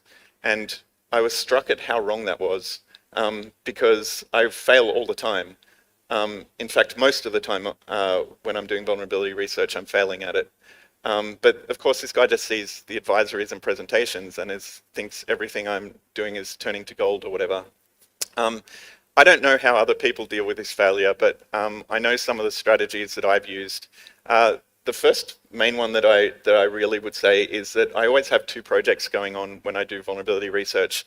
They can be either different. Sorry, I did just want to jump back a little bit. Where he was talking about people having this false assumption that anyone who gives these conference presentations or is very successful with VR can just find bugs instantly. That is one of the reasons we really call out when write-ups or whatever talk about some of those failure paths they took and some of the rabbit holes. It's just not something that's really given much exposure in write-ups and conferences, because obviously nobody wants to read a 6,000 word write-up or something, and your conference talks are going to be limited by time, so you just focus on what you did. You don't really focus on what didn't end up working. So it's just not something you see as often, and that's why it's easy to have this like false thinking of like, oh, they just don't have those problems. So yeah, it's a very valid point. Yeah, it's a challenge because the interesting part, in a sense, for a lot of people is going to be the actual issues found, and it's so easy just kind of um I guess gloss over the failure aspect, but it is a big part of it. Most of the time you don't necessarily have a bug to work with or that you've actually found. Most of the time it's hunting, and everything you're looking at isn't a bug until you eventually have some. Find it interesting here as he goes into like having the second project. I've always referred to this as my procrastination project, something I'd work on when I don't want to keep working on what I should be doing. I guess he treats it a bit more generically as just having to, but it was interesting to see somebody else just have that same kind of process, because I haven't really, apart from the times we've kind of discussed it on the podcast, I haven't really seen anybody else talk about doing that. But I find there's a lot of benefit to kind of letting your brain keep working in the background, um, and kind of working on the problem while you're doing something else. Of the same code that I'm looking at, or the second one is completely unrelated to the first. And I try and learn to recognize when I've hit a wall and become unproductive. So at a certain point of a vulnerability research project, all my ideas will be exhausted. I have nothing new that I can think of, or perhaps I'm having a difficulty understanding like a key component. And basically, when you get into this mode, you slip into being quite unproductive, and it can be quite depressing, and your concentration starts lagging and so on. So recognizing when this happens and then switching to a secondary project kind of perks you up, because you're able to put that thing away.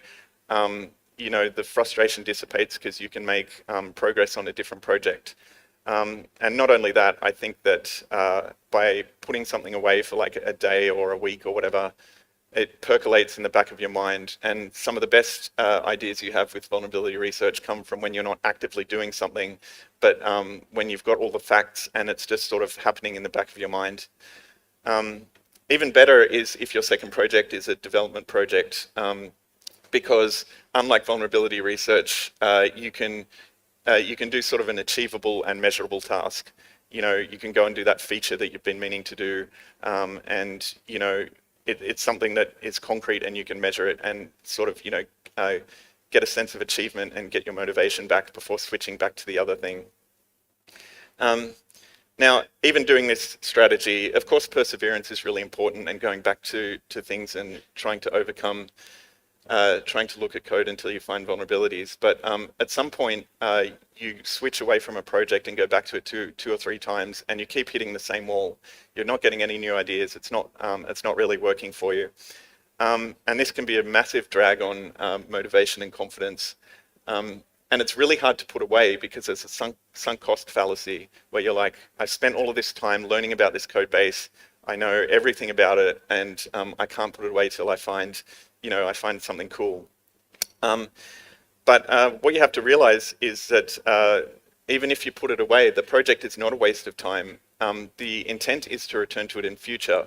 What you've done is pay the startup cost of understanding that entire code base. And when you come back to it in like 6 months or a year's time, there'll be some fresh features and stuff like that. Perhaps there'll be advancements in offensive security that you hadn't thought of at the time when you looked at it. Your own skills have become more sophisticated, and you can basically hit the ground running because you already understand fairly intimately that code base. In terms of motivation, I don't really know how to tell people how to remain engaged in looking at code. Essentially, as I said in the first slide, most vulnerability researchers are curious. I would say that in addition to looking for just vulnerabilities, I don't really look for vulnerabilities quite a lot of the time. I'm just trying to understand how a technology works. And the curiosity about how that technology works can make code an awful lot more interesting to look at, especially when you're finding out how a completely new technology works, or perhaps it's something you thought you understood, but you're finding out new details about it that you will only really get by really studying a code base that you weren't familiar with before. So the more you're interested in the technology, I think the less monotonous code review is. And also, I kind of like looking at the algorithms people use to solve the same kind of problems. And sometimes they do a cool programming trick, and I just think, oh, I'm going to steal that for the next thing I write. So that's kind of cool as well. That is an interesting way of looking at it, and I guess the way it's said there, it may come off as kind of obvious, like yeah, if you're interested in something, um, you're going to be more successful at it. But just having that mindset of instead of thinking like I'm going to look for vulns, and instead think I want to know how this works. That's an interesting way of looking at it, and I mean, yeah, you kind of think of the bugs as like a bonus, I guess, to understanding that subsystem, and they kind of feed into each other basically. By understanding the subsystem, you're able to find some of those more subtle bugs, and you also come away with knowledge that can be applicable to other things too. So yeah. Yeah, at the same time, so on the motivation side, uh, yeah, I mean, I remember writing up the exploit dev, kind of like, going to real world exploits, and motivation is a big challenge for people. It completely makes sense. So, like, using your own interest, your own motivation to support yourself completely makes sense over just doing something that people tell you is a good beginner project or something. Like taking on a big project that's way too difficult for yourself, but you're going to be motivated to do, is far better than being bored and losing motivation and never completing something. Um, so on the motivation side, yeah, I mean, go with what you're interested in if you can. It's going to work out better for you in the long run. Um, for some reason, his last comment has kind of slipped my mind. What was he just talking about with the last slide? I can't get the screen to show it here. Oh, sorry, were you To talking about solve the same kind of problem. Oh, like looking at the algorithms? Oh, Is that what you're yes, referring yeah, to? that is exactly what the other train of thought I want to come to.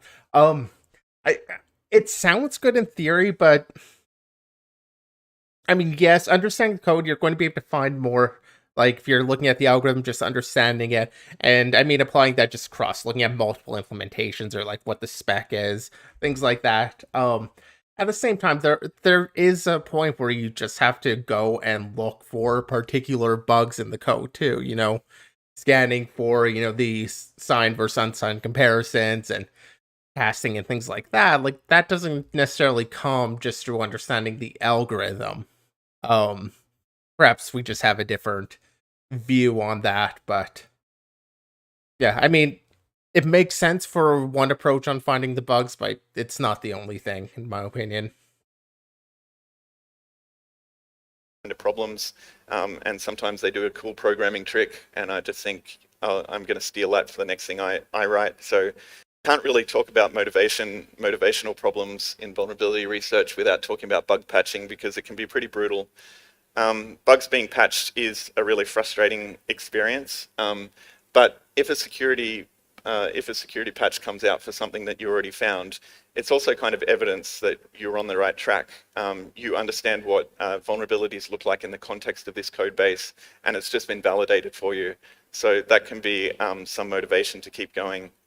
But it can be frustrating. I had an experience early on in Azimuth where I'd found these two vulnerabilities in Chrome, so I was pretty happy. And they basically got patched 2 days later, which caused me to go on what we call at Azimuth a rage audit, where you basically try and avenge your dead bugs by looking at the code obstinately. And I was able to find another vulnerability and write an exploit for it, so pretty happy with that. But then a week later they patched that, and so that's like super frustrating and can happen.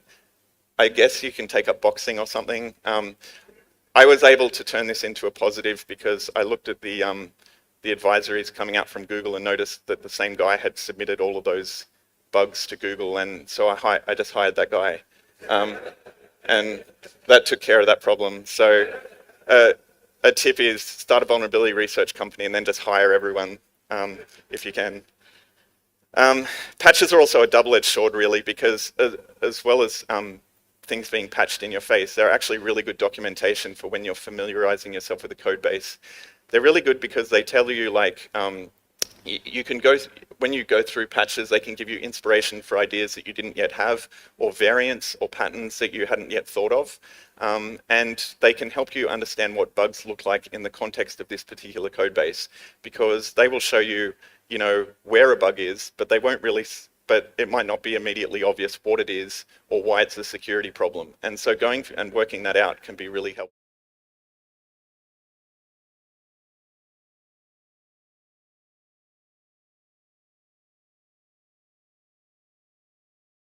Time, and it seems like totally impossible. And I would and find fault there. But I kind of did it anyway because I'm like, no one knows I'm looking at it. I'll just be arrogant and secret. And I would be overwhelmed by the complexity of it and think like, what the hell is this code doing? Do I even know C? It makes you question yourself, or assembly or whatever. But as you look at it, you know, I would just start and try and understand the smallest bits that required the least amount of context. And once I understood this little bit, I would then, you know, move on to like another component that was perhaps a consumer of that, and so on. And basically you broaden your context, and then after a while you start to realize like, oh, actually I kind of understand this whole component. And that's where bugs kind of come from, that understanding. Then you start seeing like, oh, wait a minute, they can't clean up this over here because they've already done it over here, kind of thing. And so just starting out small and then moving bigger can be really helpful for confidence. Another thing, as a junior, you can look at vulnerability research and sort of be like, something comes out and you're like, that's impossible. I can't see how anyone could do this vulnerability research or this cool exploit. But one of the things I've told other juniors in the past is a lot of the product that you're seeing is the culmination of hundreds or thousands of hours of practice that person has put in to get their sophistication of understanding a technology and understanding the principles of exploitation and so forth up to a level where they were able to do that work. And so, of course, when you're at the beginning, you can't do that work. However, one thing that's useful is even vulnerability researchers, you know, really premier ones. If you look back at some of the stuff that they've released in the past, like a year ago, 3 years ago, or 5 years ago or something, you'll see basically that they've gone through a path of increasing sophistication themselves. And so you might not understand how they did the thing they did today, but you can look at something they did like 5 years ago and see, okay, I can see a path to get to that. And from there, you can see that there's a roadmap for you, if you're prepared to put in the same amount of work as they have, to be able to get to the level that they're at. So it's really about having a growth mindset, I guess, about rather than looking at something and saying, I can't do that, saying like, I can't do that yet. I will say on one hand, I kind of agree. It makes sense. You can kind of see progression as you look at like the timeline of a researcher and like the things that they've reported. On the other hand, there is an undeniable factor of luck in VR. And it could just be a case of like, you know, that person, they were looking at the right place at the right time. That code had just changed and introduced a bug or something like that. Because part of the problem with VR is there can be a lot of fragmentation depending on the target you're looking at. There could be different versions, different forks of that code, and you know, depending on what you're looking at and what you're interested in at the time, can influence quite a lot if you find something there or not. So, yeah, I mean, it totally makes sense that like what he's talking about here, and I don't necessarily disagree with it, but there is a luck factor that can't really be discounted either. The last thing I sort of wanted to talk about here was sort of bias and assumptions. I think that you know, when you're looking through code, a lot of vulnerabilities you find are the result of assumptions that a programmer makes, and that's pretty straightforward. But I think actually the security research community has a number of biases and assumptions that you can fall prey to from time to time, and they have an opportunity cost of you missing out on finding some potentially cool vulnerabilities. The first one that that I encountered early in my career was everyone has looked at this already. At the time, there was this big open source and closed source debate in which one's more secure going on. And the mantra of the open source people was many eyes make all bugs shallow. Therefore, open source code is, if it has bugs in it, it's not going to have bugs for very long. That sort of turned out to be wrong. But like, what I realized for some of the most major applications, in particular the most major applications, I started to realize that not many people were looking at them at all because everyone thought that everyone else was looking at them. And while there was, I'm sure plenty of people were doing cursory examinations of like, oh, I'll just check if there's integer overflows in this. Actually putting in the time to fully understand the complexity of the code and find some of the more subtle bugs was something that I think happened rarely, if ever. And so once I discovered this was my whole early career. I would just look at all these major applications and everyone was constantly surprised that I was able to find these bugs in code that no one else was looking at as far as I could tell. And another bias that I think some people fall for from time to time, and I've fallen for this one a lot, is even if I found something, it will be unexploitable. So there was this period of time where the entire research community basically went from finding server-side bugs to client-side bugs, and it was around the introduction of ASLR and DEP and some of those related mitigations. That wasn't the only reason. Like people were starting to realize how rich the client-side attack surface was and things like that, compared to the server-side surface, which was in general a lot smaller. But also there was a kind of perception of like, even if we found something, it's not going to be, it's going to be really difficult to make a reliable exploit. It's probably not going to be possible. And there really has been a focus for a long time on client-side stuff in the research community until several years ago. I think it was around, I would say it's around when Eternal Blue came out. I mean, when you think about it, how many times in the history of ASLR has there been the case where it's like everything is randomized in memory and you can't tell where everything is, except for this one object, which is always in the same place and is really useful for exploitation. And so Eternal Blue used a mechanism like that. And then people started going on to look at other server-side, or I should say interactionless vulnerabilities. For those curious a little bit on Eternal Blue, if I remember correctly, the reason that they were able to find this object that wasn't really affected by ASLR is it was in the hardware abstraction layer, or HAL.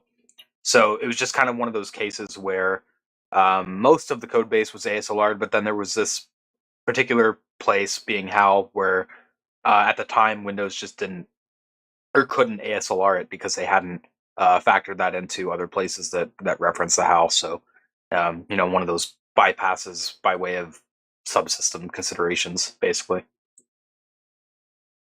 iMessage for iOS, some of the other messenger applications, and recently, Windows DNS and Windows HTTP and things like that. And it turned out that, like, in a lot of these cases, some of the cases the mitigations would be useful, but a lot of the time they could be worked around in a reliable way. And so the next one is this attack surface has been mined to death. There's nothing else there. So when I started looking at browser vulnerabilities, I found this bug in like array.join or something like that. And my mind is constantly blown how every year like 2 or 3 new vulnerabilities come out in these same 2 functions. Like every major browser has had it, and basically the reason they keep coming out really is because you have a vulnerability, pretty straightforward, it gets found, it gets fixed, and then a more subtle variation of that gets introduced or exists, and then that gets found and fixed. Then a more subtle version again, perhaps involving the JIT engine, gets found and fixed. And also all the time they keep rewriting these functions and then reintroducing the bugs that they fixed like 2 years ago. So even though you've seen a lot of vulnerabilities in a particular thing and it's tempting to think that there's nothing else there, these code bases move very fast, and it can be worth having a look.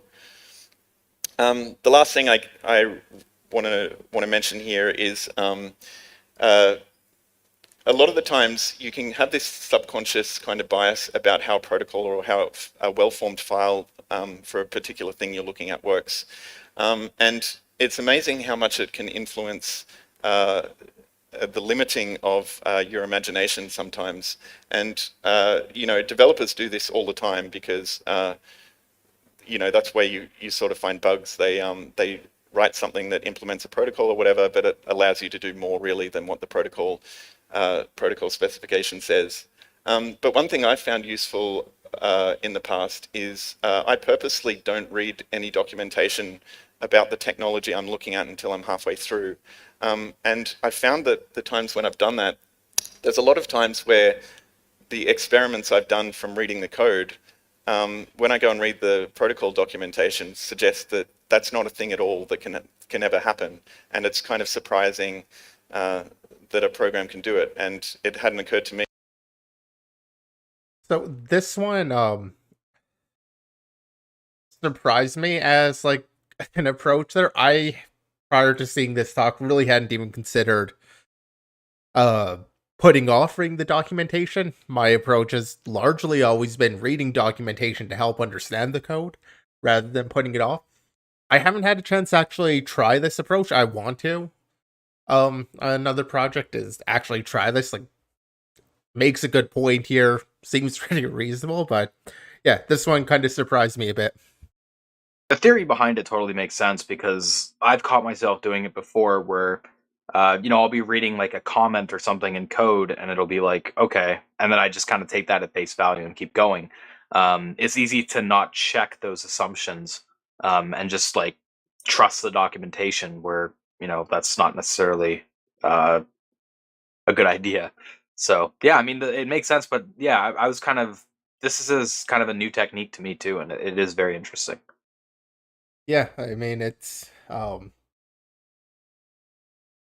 that I want to give it a shot and actually kind of see how it turns out. It does flip a couple things on its head when you go with like some recommendations, or sometimes go learn a particular protocol, particular format, and then look at implementations. This kind of flips that because if you already know the proto, like you're not doing it, but it makes sense on the front of you're avoiding falling into the same biases and assumptions that the developers would have had or would have made. And oftentimes that is exactly where bugs are introduced, with those assumptions that developers make. Because I was too stupid to know how to use the protocol properly.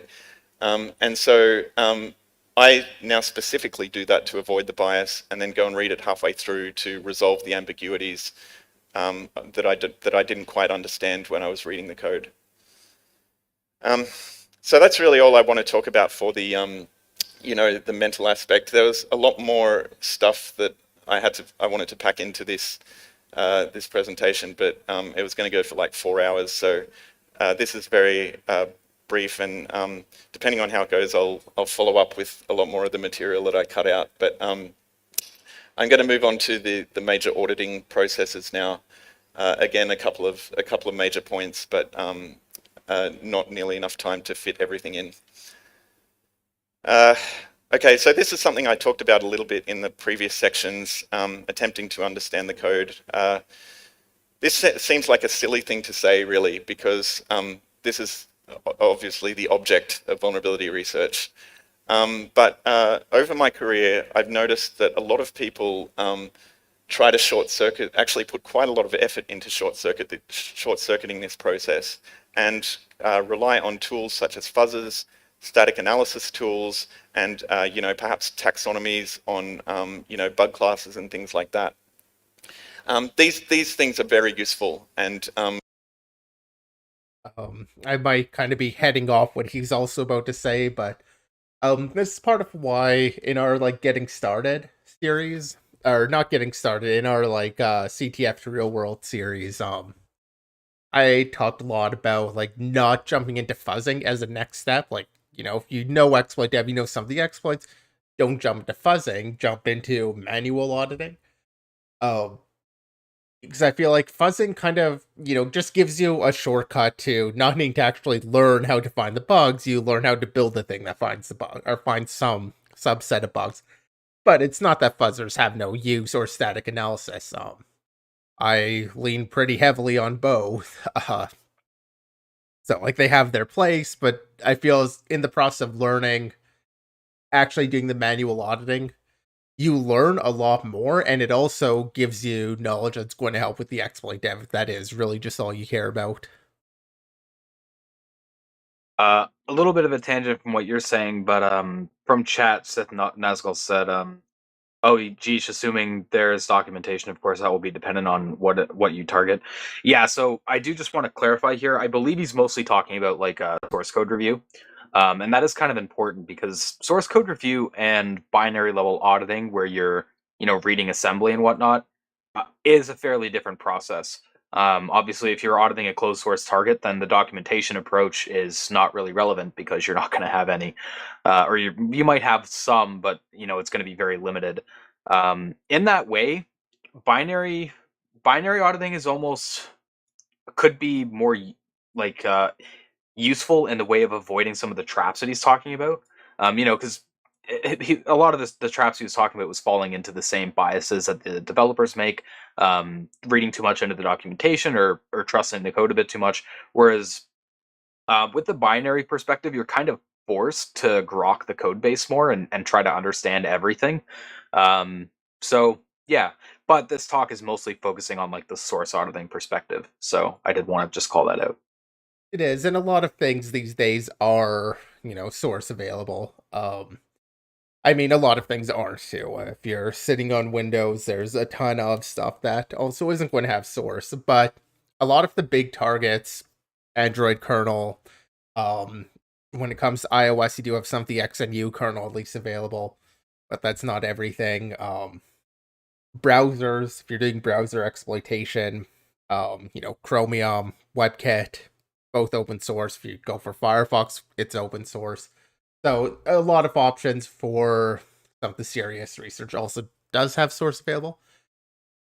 That said, when you say we might have a difference on what's included in documentation, because I also include with documentation the idea of, say, reading the protocol spec, which isn't necessarily going to be in the code, and you can do that even for binaries. Image viewer, you might read the specification for the file format being processed, and that's completely separate. And that's kind of the documentation I was thinking of when you mentioned reading it, rather than like in code documentation and like comments. So I was kind of referring to both, with the idea that a lot of the time, if you don't have the code, the documentation you'll have on the protocol will also either not be available or will be redacted. So keeping with like the Windows example, Windows, you don't have source code to most of Windows. You might have some documentation on the MSDN that talks about like how to use a particular component or API, but it's going to be heavily redacted. There's going to be endpoints that aren't going to be documented there. So that's kind of what I was referring to with not having access to documentation. But yeah, well, like you're saying, there is some cases where even though the source code might be closed off to you, there is still some reference material you can use for sure. But yeah, I still think like overall, and when you're going at it from a binary auditing perspective, it is easier to avoid that trap of like reading the documentation a ton. You'll use it a little bit to understand the target, but you might not make the same like biases or assumptions that he was talking about. That's Yeah, kind of what I was getting at there. it is harder, I think, to fall into some of those, at least in some cases, because you don't have, the actual encode, like the comments or something telling you, oh yeah, don't worry about this issue. Or, I mean, granted, when I see a comment actually saying, don't worry about X issue, I actually, like, that is something I have to verify then and there, because, I mean, a developer might trust that, but other sorts of documentation can kind of mislead you a bit, maybe on like what lock is needed for something or whatever, because documentation falls out of date, like in code documentation falls out of date. But yeah, Yeah. Basically, there, what I was getting at though was like from binary auditing, you're kind of shielded from the biases a bit better. yeah, definitely. can greatly assist vulnerability research, but they are not the entirety of the process. Tools can fail to find vulnerabilities where you will succeed, and some of them, and even though tools have got quite sophisticated and can find a lot of the low-hanging fruit and perhaps the medium-hanging fruit, they sometimes miss even those. Tavis Ormandy from Project Zero released a vulnerability late last year in the SSL library NSS maintained by Mozilla, and it was just a straightforward heap overflow. And he has an interesting blog about it where he talks about they fuzz it all the time. They had static analysis tools running on it, and he sort of talks about the fault in their testing process that you can go and read about on his blog, and where he thought the testing fell short and why he found it where they failed. But that sort of goes to the point of tools only. Tools, while effective, cannot do the entire job. And perhaps more importantly, a lot of today's vulnerabilities are quite complex and require sort of an in-depth understanding of the code base you're looking at. Usually vulnerabilities, I find these days, come about because you notice a small idiosyncrasy or a quirky API that has an easy to misuse interface perhaps, and sort of chaining ideas together until you work into something that has a security consequence. Your advantage as a security researcher is you have the ability to understand this context and be able to consider things in a creative manner that perhaps a tool can't. For example, Natalie Silvanovic last year released a Signal vulnerability, and obviously because of Signals, the consequences of Signal being used by security people and all over the world and so on, probably a lot of people have spent time looking at that code and running tools on it and so forth. She found a bug that required understanding the context of the state machine. She spent some time learning about WebRTC and SDP specifically, but by understanding that if you've got this state machine and you can reach this state, which involves turning a microphone or camera on without ever going through this state of initiating a call, then that constitutes a security problem in this particular context. And it turned out the state machine is more complicated than you might imagine, and so she was able to find a situation where you could indeed do that. Secondly, every mitigation bypass that you see is also kind of a context-specific vulnerability. Finding a bypass in a mitigation is just vulnerability hunting, except instead of looking for perhaps a traditional memory corruption bug or whatever, most of the time you're looking for a way to undermine a specific integrity validation algorithm. So, if you're looking at PAC, for example, you might be looking for ways to forge pointers or for a way to modify a pointer in a way that PAC doesn't detect it or something like that. Finding vulnerabilities of that nature requires you to understand the context of what PAC's trying to achieve, and then basically, what constitutes a problem in it and getting around that.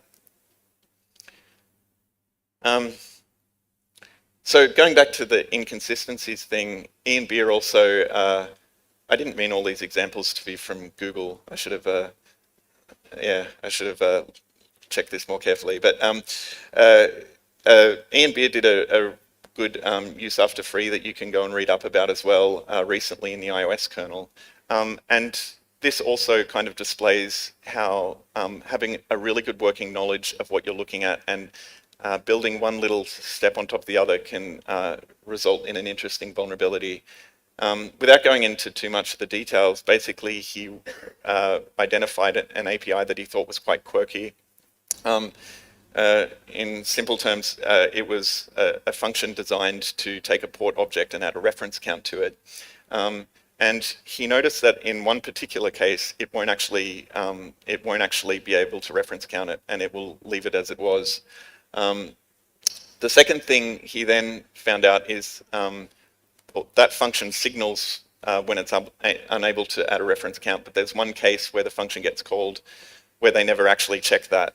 And the reason they never actually check it in that particular case is because it's basically impossible for it to for the port to be in the particular state where it won't reference count where when it gets called there. But then he was able to apply his knowledge and go, well, is it really impossible? It's nearly impossible. And basically, by having knowledge of how some of mark messaging and the port subsystem worked in iOS, he was able to construct a race condition essentially where he could cause the port to be in the supposedly impossible state and trigger the vulnerability that results in a use after free. So it's kind of, so a lot of vulnerabilities are like that, where it's not just a straight up integer overflow or something. It involves having several pieces of context to understand what you're looking at and what a vulnerability might look like. The other thing about reading code, of course, is exploitation. It's really useful for exploitation. Most generic techniques don't really work anymore in a lot of situations. And by really understanding the code that you're looking at, you understand the mechanics of the weird machines that are specific to this particular program. So I once found a vulnerability in Flash that I published, and the vulnerability itself was not a very good one. It allowed you to write an integer that you controlled to a location. It allowed you to write an integer to a location that you controlled, but that location had to be 4-byte aligned, so you couldn't do misaligned writes, and also you couldn't control what the integer was. It was it was actually a really low number that you couldn't really control. So people familiar with exploitation will understand that this is not a very good primitive. But I published this paper where I basically said, you can, if you write any low number integer to this table over here that the ActionScript virtual machine uses, you can basically confuse how it interprets ActionScript instructions, and then give it a ActionScript function that basically it'll get confused and then allow you to execute arbitrary code reliably. So people that read that paper thought that this was an amazing leap of logic to find this bug completely unrelated to ActionScript and then applying it over here. But really it was the other way around. I'd reversed a large part of the ActionScript virtual machine as part of the vulnerability research phase. And so I was familiar with it. And when I found this bug over here, I was like, oh, that thing I've already researched is useful for this. And so I think that's a very common strategy, especially, like I said, since a lot of generic exploitation techniques don't work. Being really familiar with the program you're looking at is going to be necessary anyway for doing exploitation. Yeah, that's one of the things that's kind of changed over the years is, decade ago, maybe a little bit more, if you understood, buffer overflow, do that, get a ROP, or set up your ROP chain, like, you're good to go. Just ROP was enough, really, to understand even ret to libc and stuff. You're kind of left at that point, and a lot of exploitation now does get more complex, where you need to understand other components, because you start off with these simplistic or not very good primitives. Need to chain them to actually get your vulnerability. So there is a higher requirement to actually understand the target that you're exploiting to actually pull off a good exploit, or to weaponize the exploit. And the way I tie that back into VR is, I think now in like the modern landscape, understanding the impact and like the potential of your bug is a lot more important too. Because vulnerabilities now are going to be a lot more limited by like the mitigations that are in play. Well, primarily the mitigations, but also just like how the application is used, where that might not have been the case so much like 20 years ago. So when you're doing VR, you kind of have to think of like, okay, what are the implications of this bug? How could this be used, and would I need something else chained with it? Things like that.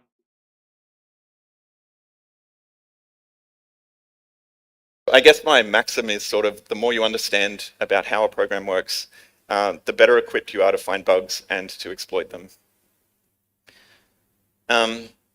By the way, the best way to understand how something works is to explain it to someone else, whether you're doing a presentation, a blog post, a book, or a training session or whatever. it is amazing how many times I've written papers for things that I basically thought I knew back to front, and how many blind spots I realized I had writing the paper going, oh my God, this thing that I totally thought I understand. Because when you're actually writing it, you're basically, when you understand it for yourself, you sort of take mental shortcuts that you don't really notice that you're taking. And when you're forced to write it down or explain it to someone else, they'll ask you questions where you realize you have no idea and that there's totally a blind spot in there. I actually found a remote sendmail vulnerability this way some years ago. When I was writing out of software security assessment, I was writing the chapter on signal handling, which is pretty straightforward. It's got an API which has some nuances that were different in Linux to BSD. But basically, I knew it all pretty well. But the process of writing that chapter, I started to think about interesting bugs that could occur from signal handling vulnerabilities. And the more I thought about it, I'd recently read, I was pretty familiar at the time with both OpenSSH and SendMail. So, and I knew they both used, signal handling. And so I wanted to see if any of my ideas applied to those code bases. And so I looked at OpenSSH first, and I did find a bug in that. It was less interesting though, like you could trigger a crash, but it was basically unexploitable. And furthermore, it was in Kerberos, which was off by default at the time and not really used. Although it was pretty cool being able to tell my friend, like, hey, I found this new bug in OpenSSH, and he goes, okay, which function? And I go, main. So that was kind of cool. But then I switched over to looking at SendMail, which I'd looked at many times before, but I guess never really paid super close attention to the signal handling mechanics there. And I realized that one of my ideas there totally would work, and was able to construct like a reliable remote exploit as a result of basically writing a chapter on something that I thought I knew very well. Yeah, I feel like we kind of do that actually with the podcast when we're needing to explain some of the bugs. Although, admittedly, sometimes we're just like, nope, don't. This is over my head, and leave it at that. But it is a useful way. Reminds me of what's called rubber duck debugging, where it's kind of out of more programming circles. But the idea is you would have like a rubber duck or something like on your desk and explain your problem to it. And in the process of explaining it, you end up solving it. Reminds me a little bit of that, but just that process of needing to put things out into words, into a blog post even, anything like that, you kind of solidify your own knowledge just in that process of transmitting it. So, yeah, I mean, definitely works for me, and I've learned a lot just even doing the podcast and trying to explain the vulns we cover. Yes, a lot to talk about. Sorry, Spectre, were you about to say something? Oh yeah, sorry. I was just kind of throwing in that. Yeah, it's helped me a lot too. It's a very useful tool for keeping up with what's going on, and also for building and solidifying knowledge. So yeah. In what you're really looking for when you're doing vulnerability research. I actually had this whole bit about how to practice becoming good at code reading, because it's quite a distinct skill from writing code. And I think there's a lot involved in reading diverse code bases. Even senior developers, I think, are not, quite a lot of them are not as good at reading other people's code as you might expect. But I had to kind of cut it all out, and I will follow up with it. But essentially what I'm looking for really is available attack surface and complexity. Either of these are the bug hunter's best friend. I will quickly mention where he's mentioning complexity there. This is why sometimes you'll see in presentations or whatever, when somebody's talking about a particular attack surface, they'll use something called a cyclic complexity graph or something. Cyclic complexity is kind of like an algorithm that'll give you an idea of how complex a particular area of code is. I will say in personal experience, though, that I don't know, that hasn't really seemed to work out too well. Typically, when I've looked at like really complex areas of code, there is a lot of considerations taken and a lot of care that was taken by the developers there. So, I mean, I guess it depends on the target, really. But yeah, it's certainly worth keeping in mind. But there is some cases where you can find it's the opposite, where it's like the super complex areas are also super well audited and super well maintained by the developers. So Yeah, I don't know. I mean, so I've definitely had that same experience where more complex areas of code tend to have more bugs just because of the extra complexity there.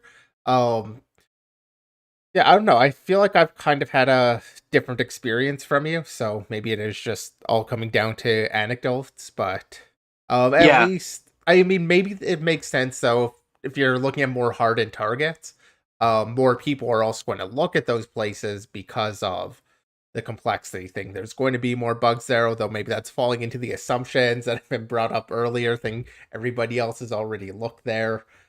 Um I mean, it having more code, especially active code, actively changing is another thing that I'd kind of look at as attack surface because there's more to kind of keep in mind. But complex code, more to keep in mind, just more to go wrong, thus more likely to have problems would kind of be how I'd break that down. But yeah.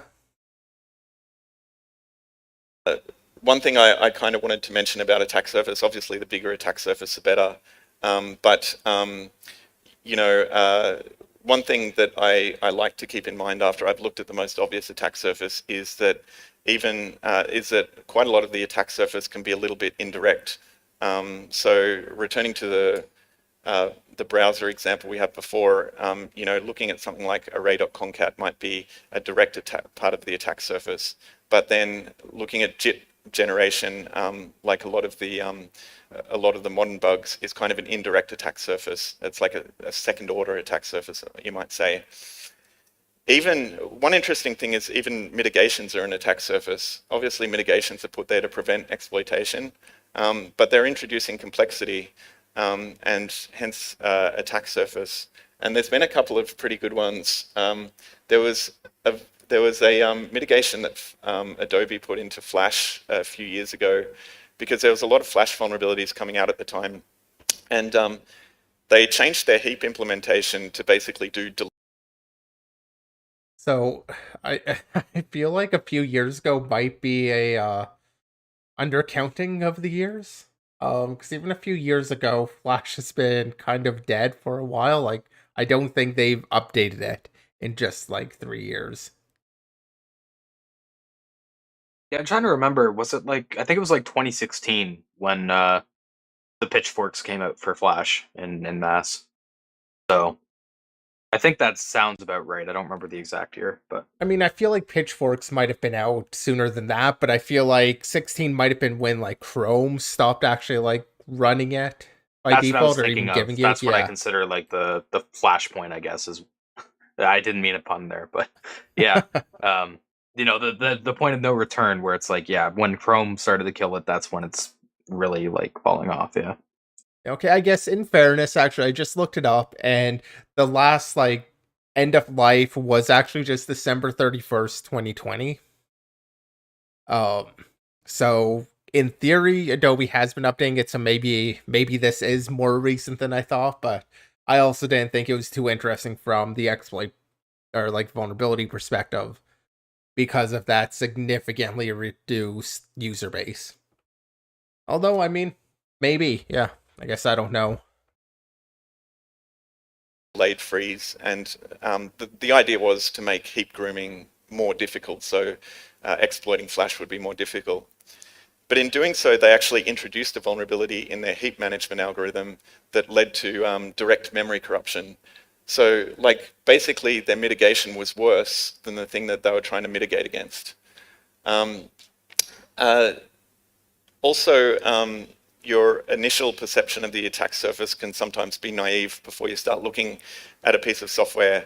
The best thing that I like is when you find a hidden or non-obvious attack surface. Usually this is in the form of like a vendor value-added feature that they've added for themselves to use to make their devices interact nicer or something like that. Microsoft used to be the kings of this, and you'd come across an attack surface that they've never mentioned and no one's ever mentioned before. And, you know, I remember thinking some of those times like, this attack surface is the vulnerability. Like a bug is just a detail. There's definitely some in here. And you'll sort of see evidence of this sometimes when someone discovers a new attack surface and then there's like 100 bugs that come out in succession over the next 2 months by when they release the first bug and everyone else like looks at it. Complexity is also really good, and it is plentiful. Firstly, the things that programs are actually trying to achieve is really complex at every layer, from the CPU down to the up to the application layer. But in addition to that, you know, a lot of complexity is a little bit unnecessary, but adds to the attack surface for the bug hunter. Firstly, obviously feature-driven, adding new features all the time is often very quickly put together to, you know, sort of define themselves as a superior product to their competitors. When I used to do browsers for a couple of years, whenever I started thinking that I wasn't going to find any more vulnerabilities, I was very excited that W3C had decided to just put in a whole bunch of random new features. So they always kept the attack surface kind of fresh. Legacy support, obviously, is another really great one, usually in the style of downgrade attacks and things like that, but backwards compatibility is always adds a lot of unnecessary complexity. And then lastly, avoidable complexity. Thomas Doolin, Halvar, a couple of years ago did this really good keynote that I urge you to go and read called The Anomaly of Cheap Complexity. And he was talking largely about like hardware devices really, but everything he says applies equally to software. And the thrust of his talk was sort of that when people are engineering solutions for something, it is cheaper and more efficient for them to make something more complex than more simple, because instead of reinventing the wheel and like writing all the code from the ground up and doing the minimum set of services that they want, it's much cheaper to just get libraries and, you know, operating systems or whatever that already exist and sort of string them together so that you don't have to do all of the work yourself. The trade-off of that, though, is that a lot of these libraries and so forth are way more complicated than what you actually need it for because they're general purpose. And so you end up pulling in the thing that you want to use, but also a whole bunch of other stuff that you may not have intended for your program to utilize. And sometimes it's difficult to disable those features or impossible, and sometimes you don't even know about them. So we all saw this like log4j vulnerability that came out, which is kind of a good example of this. Essentially everyone using the same library, which was a little bit of an overpowered component for what it was supposed to achieve. You know, basically it just logs error messages, right? But it had this bonus formatting functionality that, among other things, kind of allowed you to download and run arbitrary code. Now, this is it was part of to do custom formatting of error messages, but this is you know, a feature that probably quite a lot of the consumers of this library didn't really need, especially pulling down you know, remote. Pulling down code remotely, and probably quite a lot of the consumers weren't even aware of its existence. They just pulled it in because they're like, oh, someone's already written a logging subsystem, why should I do that? And so these kind of bugs are really interesting.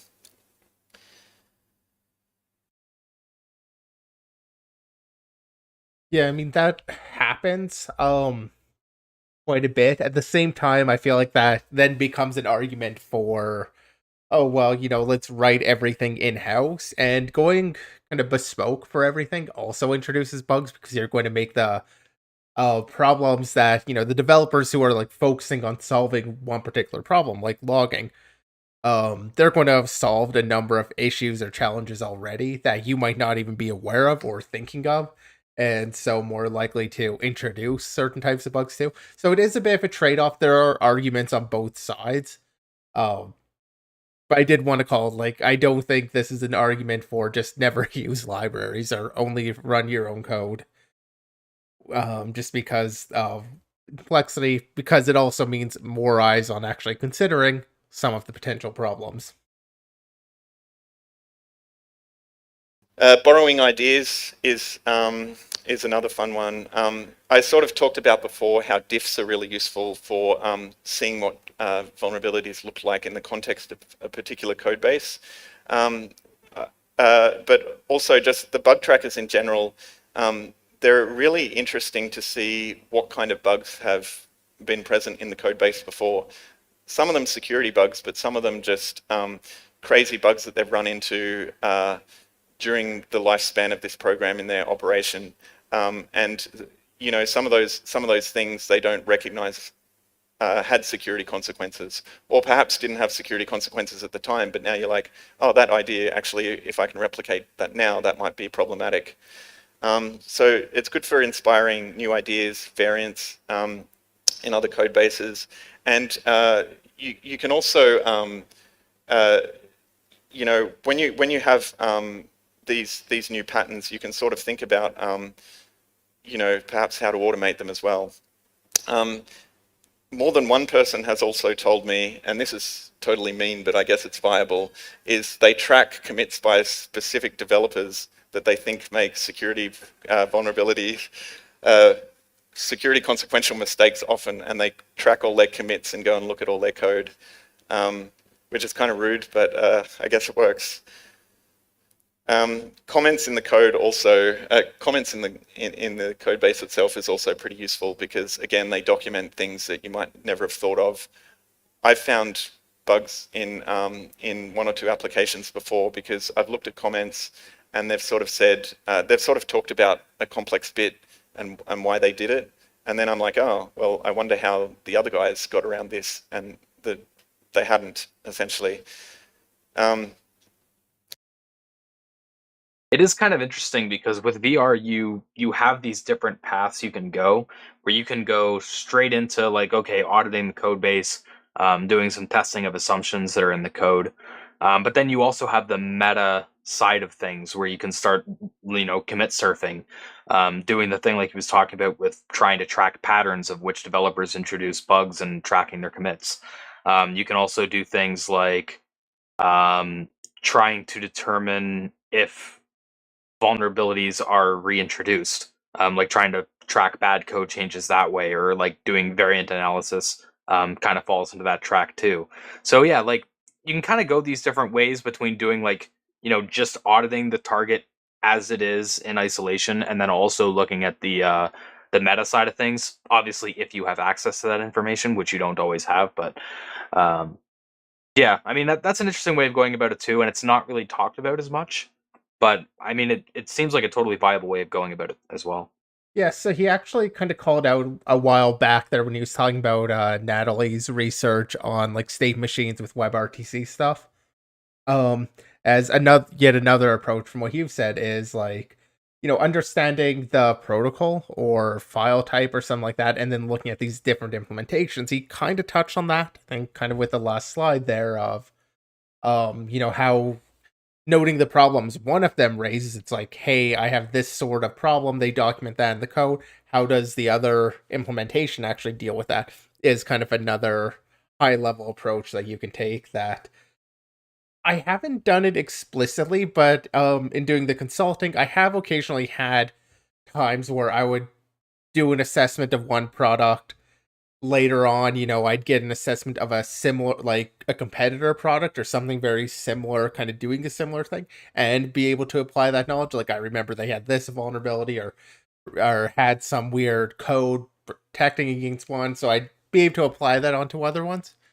So, you know, definitely works. And actually I almost feel like that might be a good way if you're just starting out, to kind of get good at one particular format or like have that basis to just draw from and look at a bunch of different things, because that difference between implementations is another place where, you know, why did they make those, or why did they have those differences?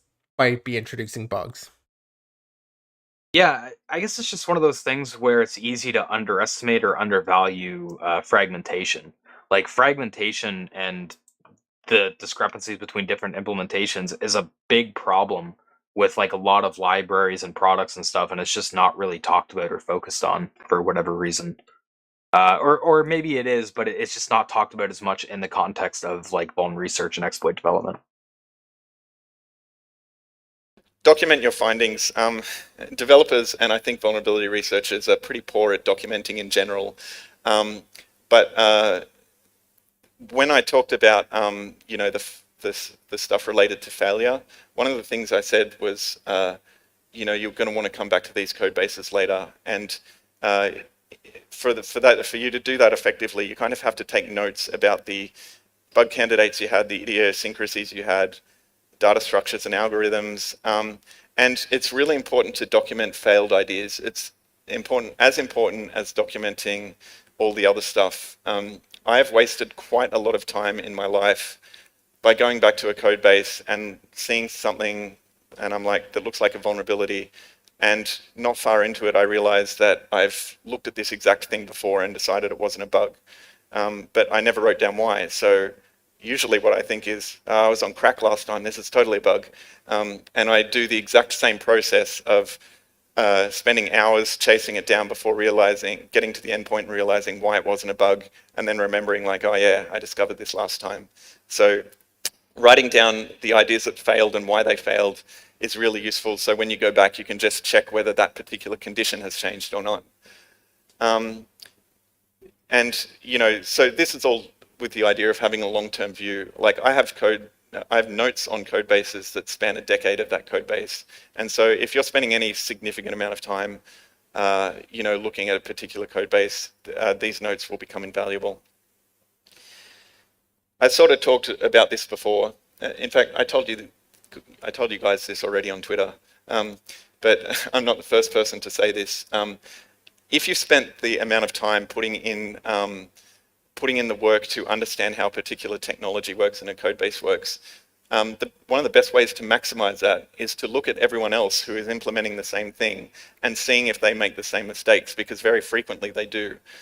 Even if they don't make the same mistakes, someone here might carefully avoid a mistake, but because they're going to so much work to avoid it, it gives you the idea that that's a particularly difficult thing to avoid, and you go and look at how the competition did it. So whenever I'm looking at some complex component and I sort of understand it, I find it really interesting to look at different implementations from my original target to see if they've made different mistakes. And incidentally, when I'm having difficulty understanding what a particular component is doing, sometimes I go and look at a different code base where perhaps their code is laid out in a way that I can understand more readily. So it's useful for that as well. The example I gave before about Natalie's signal bug was actually on a blog post that she did that you can go and read about, which is a really good example of this. She invested the time. She, her startup cost was understanding all of this web RTC and the state machines and everything like that. She'd invested all this time learning about that, and so naturally had gone and looked at all of the other, like, okay, there's a bug in Signal, how do all these other things do it? And in that blog post, she points out vulnerabilities in quite a few other, messenger programs, many of them quite similar in nature, because she'd already paid the startup cost, and so to maximize her return, go and look at everyone else that did it and see if they make the same mistakes. And I'll just shout out the link, I already put that in chat to this post, but was just a really good post. I'm not sure if we covered it on the podcast, but I do remember reading it and thinking it was quite well done.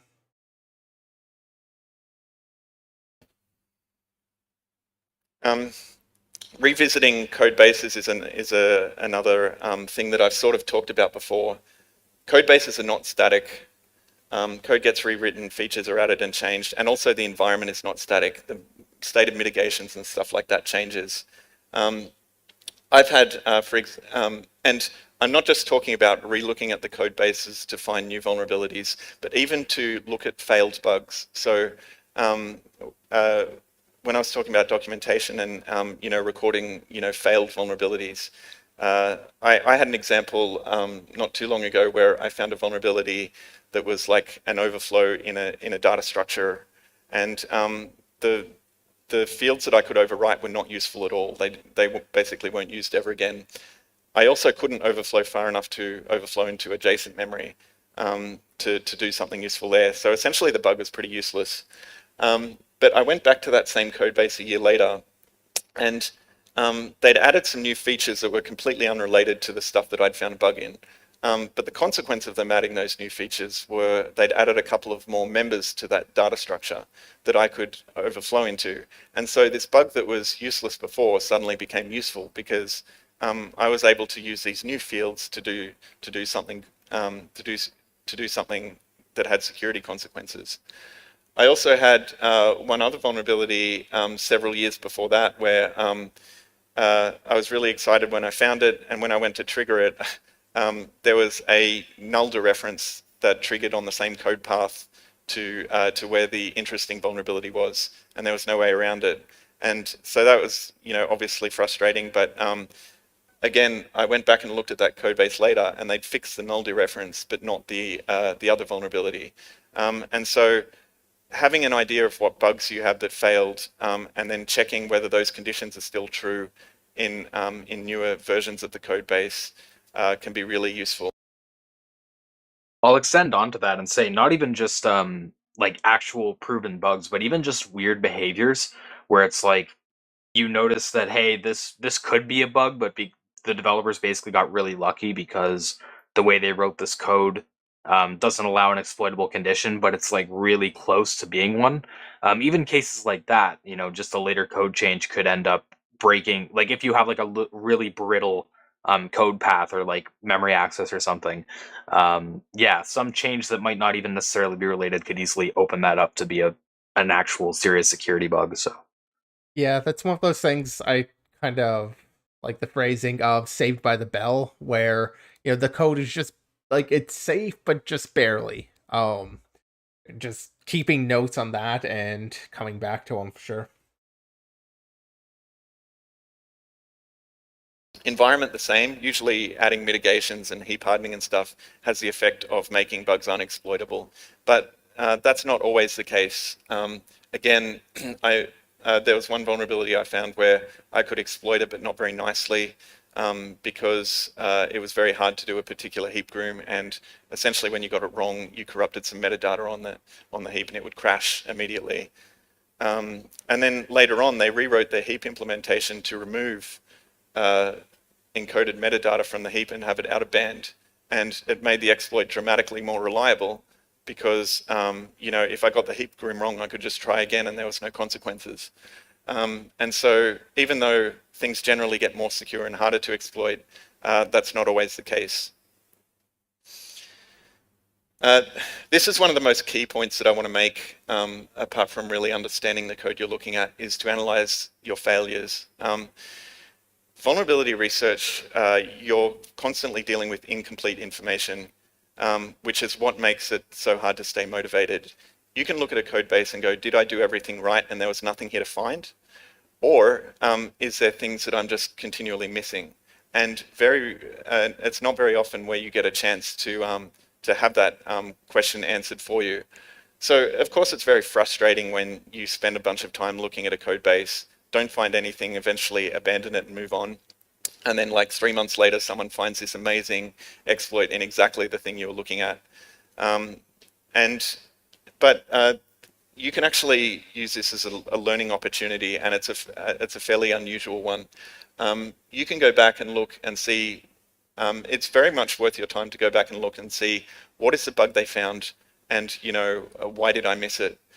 A lot of the times when this has happened to me, it's just been like, they added this new feature that wasn't there when I looked at it, or I never looked at that code because it was non-default and no one used it, and now it is default, which sort of speaks to my previous point about revisiting code bases. But sometimes they find vulnerabilities that you never would have found because it just wasn't, it wasn't in your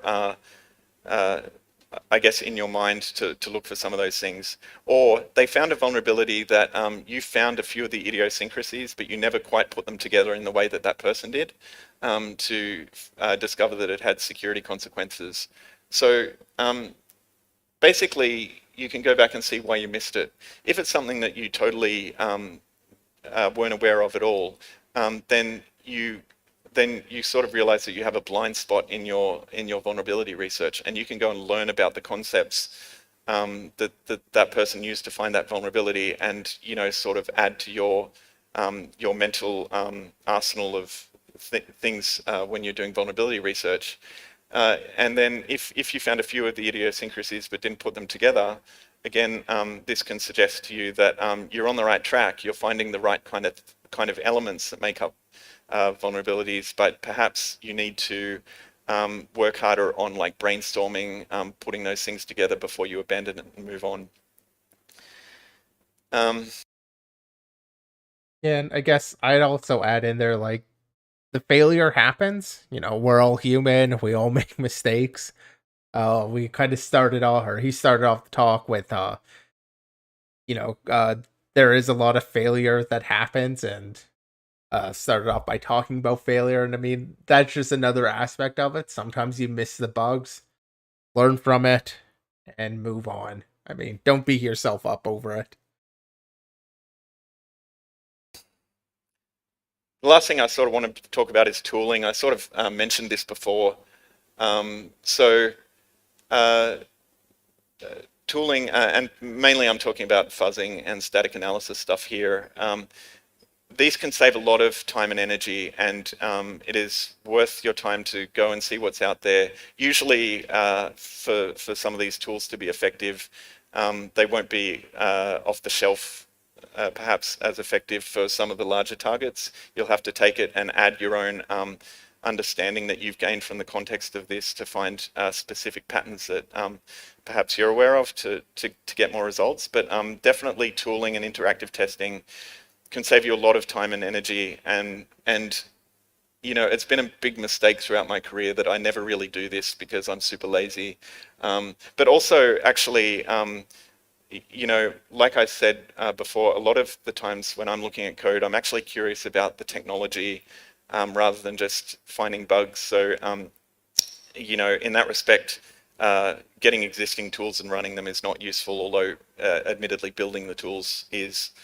But anyway, if you're someone who doesn't like doing fuzzing, that's fine, but you should probably team up with someone who does, because they're going to be able to save you a heap of time. Like, fuzzing now is a very big and complicated field. Back when it was in its infancy, it was dumb fuzzing essentially.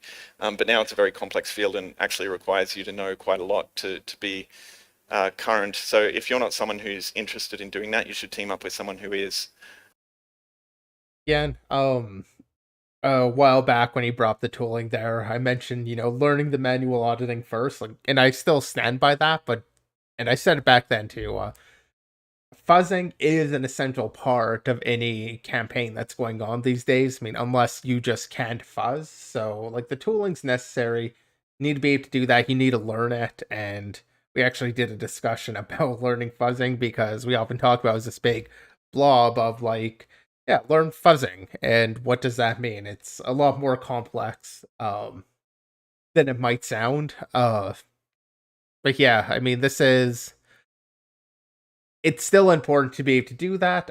I just think on the learning path, start off with the manual, but there's a lot to learn with fuzzing too, and it's absolutely essential. I kind of want to repeat that because it's easy to mistake kind of my view as like, oh, don't do anything automate, whereas I'm very, pro automation. And also shout out CodeQL here. I like shouting out if you have source code. It's kind of a researcher in the loop sort of thing, where you're able to use it to empower some of your own, like searching for a certain primitive or structures that mean a certain thing, whatever. It's able to empower you to do that research, rather than, like, a lot of stack analysis tools are not really made to be flexible and used by the researcher, but used more like the developers to know where something is or whatever. Yeah, and you kind of mentioned the discussion earlier, but one of the things I remember saying from that is, well, two things I guess I'll highlight. One, fuzzing can be really useful to just have going passively while you're doing manual code auditing. And the other thing is there is kind of a feedback loop there where while you're working on targeting a fuzzer, you could also do the manual review. And the fuzzer could end up at hitting like attack surface or code coverage that you previously thought like wasn't hittable, or maybe you just didn't know how it was really hittable. That is one thing I do like to use coverage for, coverage guided fuzzing for personally. Is like if you typically most fuzzing setups will allow you to trace back like what particular corpus sample or whatever led to some kind of coverage. So if you get coverage in like an interesting line of code or function, you can kind of trace back how the fuzzer did that, and it could offer you like some new perspectives with how you look at the code for manual auditing too. So yeah, it can be a very useful tool in multiple ways, basically. I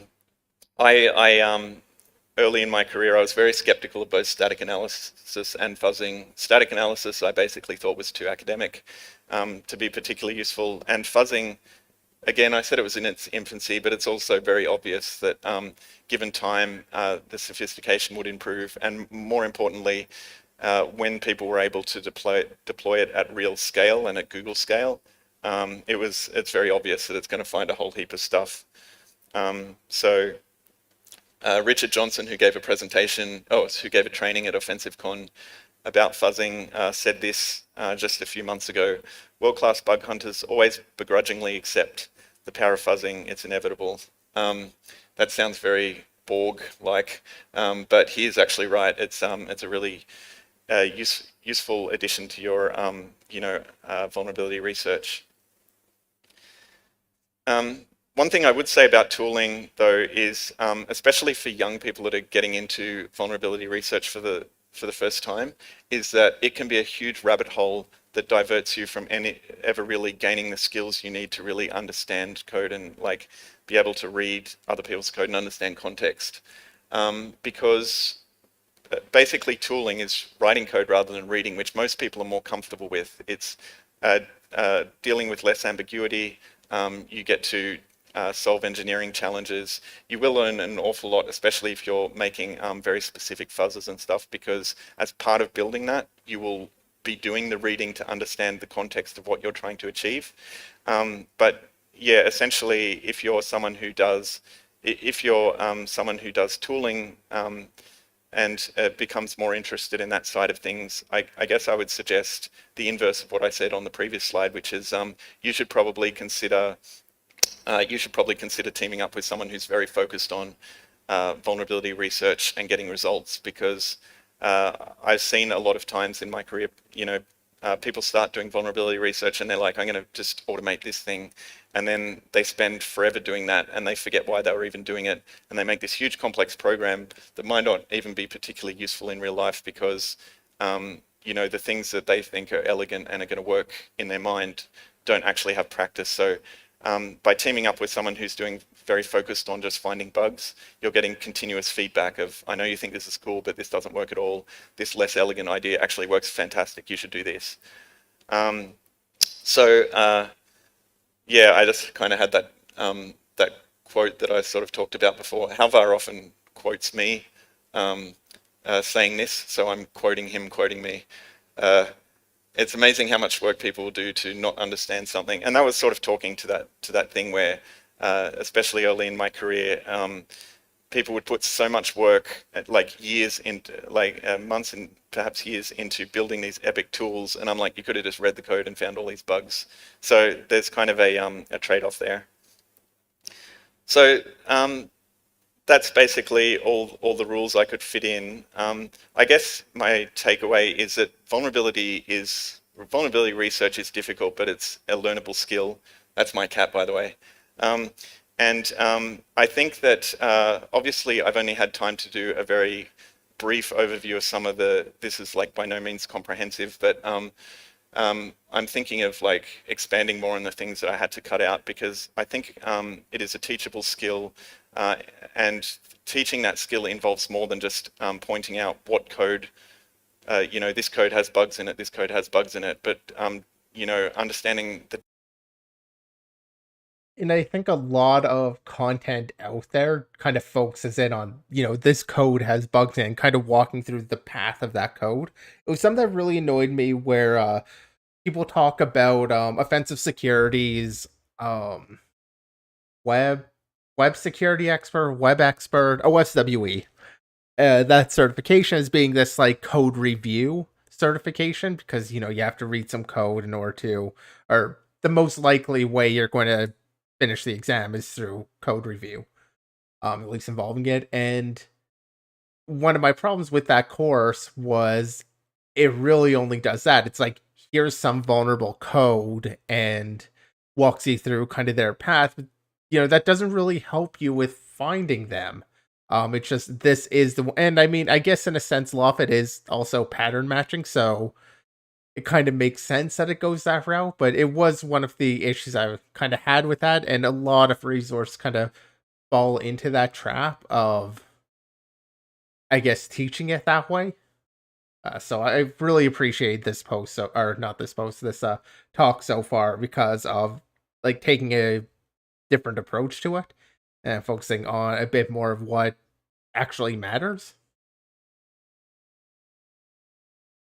Temperament that you need, understanding how to manage your projects, and understanding complex structure from reading code. And so I think especially dealing with frustration and stuff is a key differentiator to success, and people that manage to master that will be much more successful in vulnerability research and less likely to burn out early. And lastly, I guess I wanted to say reading is a skill distinct from writing code, and it takes a lot of practice. And most people that write code think that they're automatically good at reading other people's code, and that's not really the case. So you actually have to commit effort to becoming good at reading code and learning about what to look for that have potential security consequences. I guess finally, anyone who knows Runa Sandvik, it's her birthday today, so say happy birthday to her on Twitter if you're friends with her. And that's all.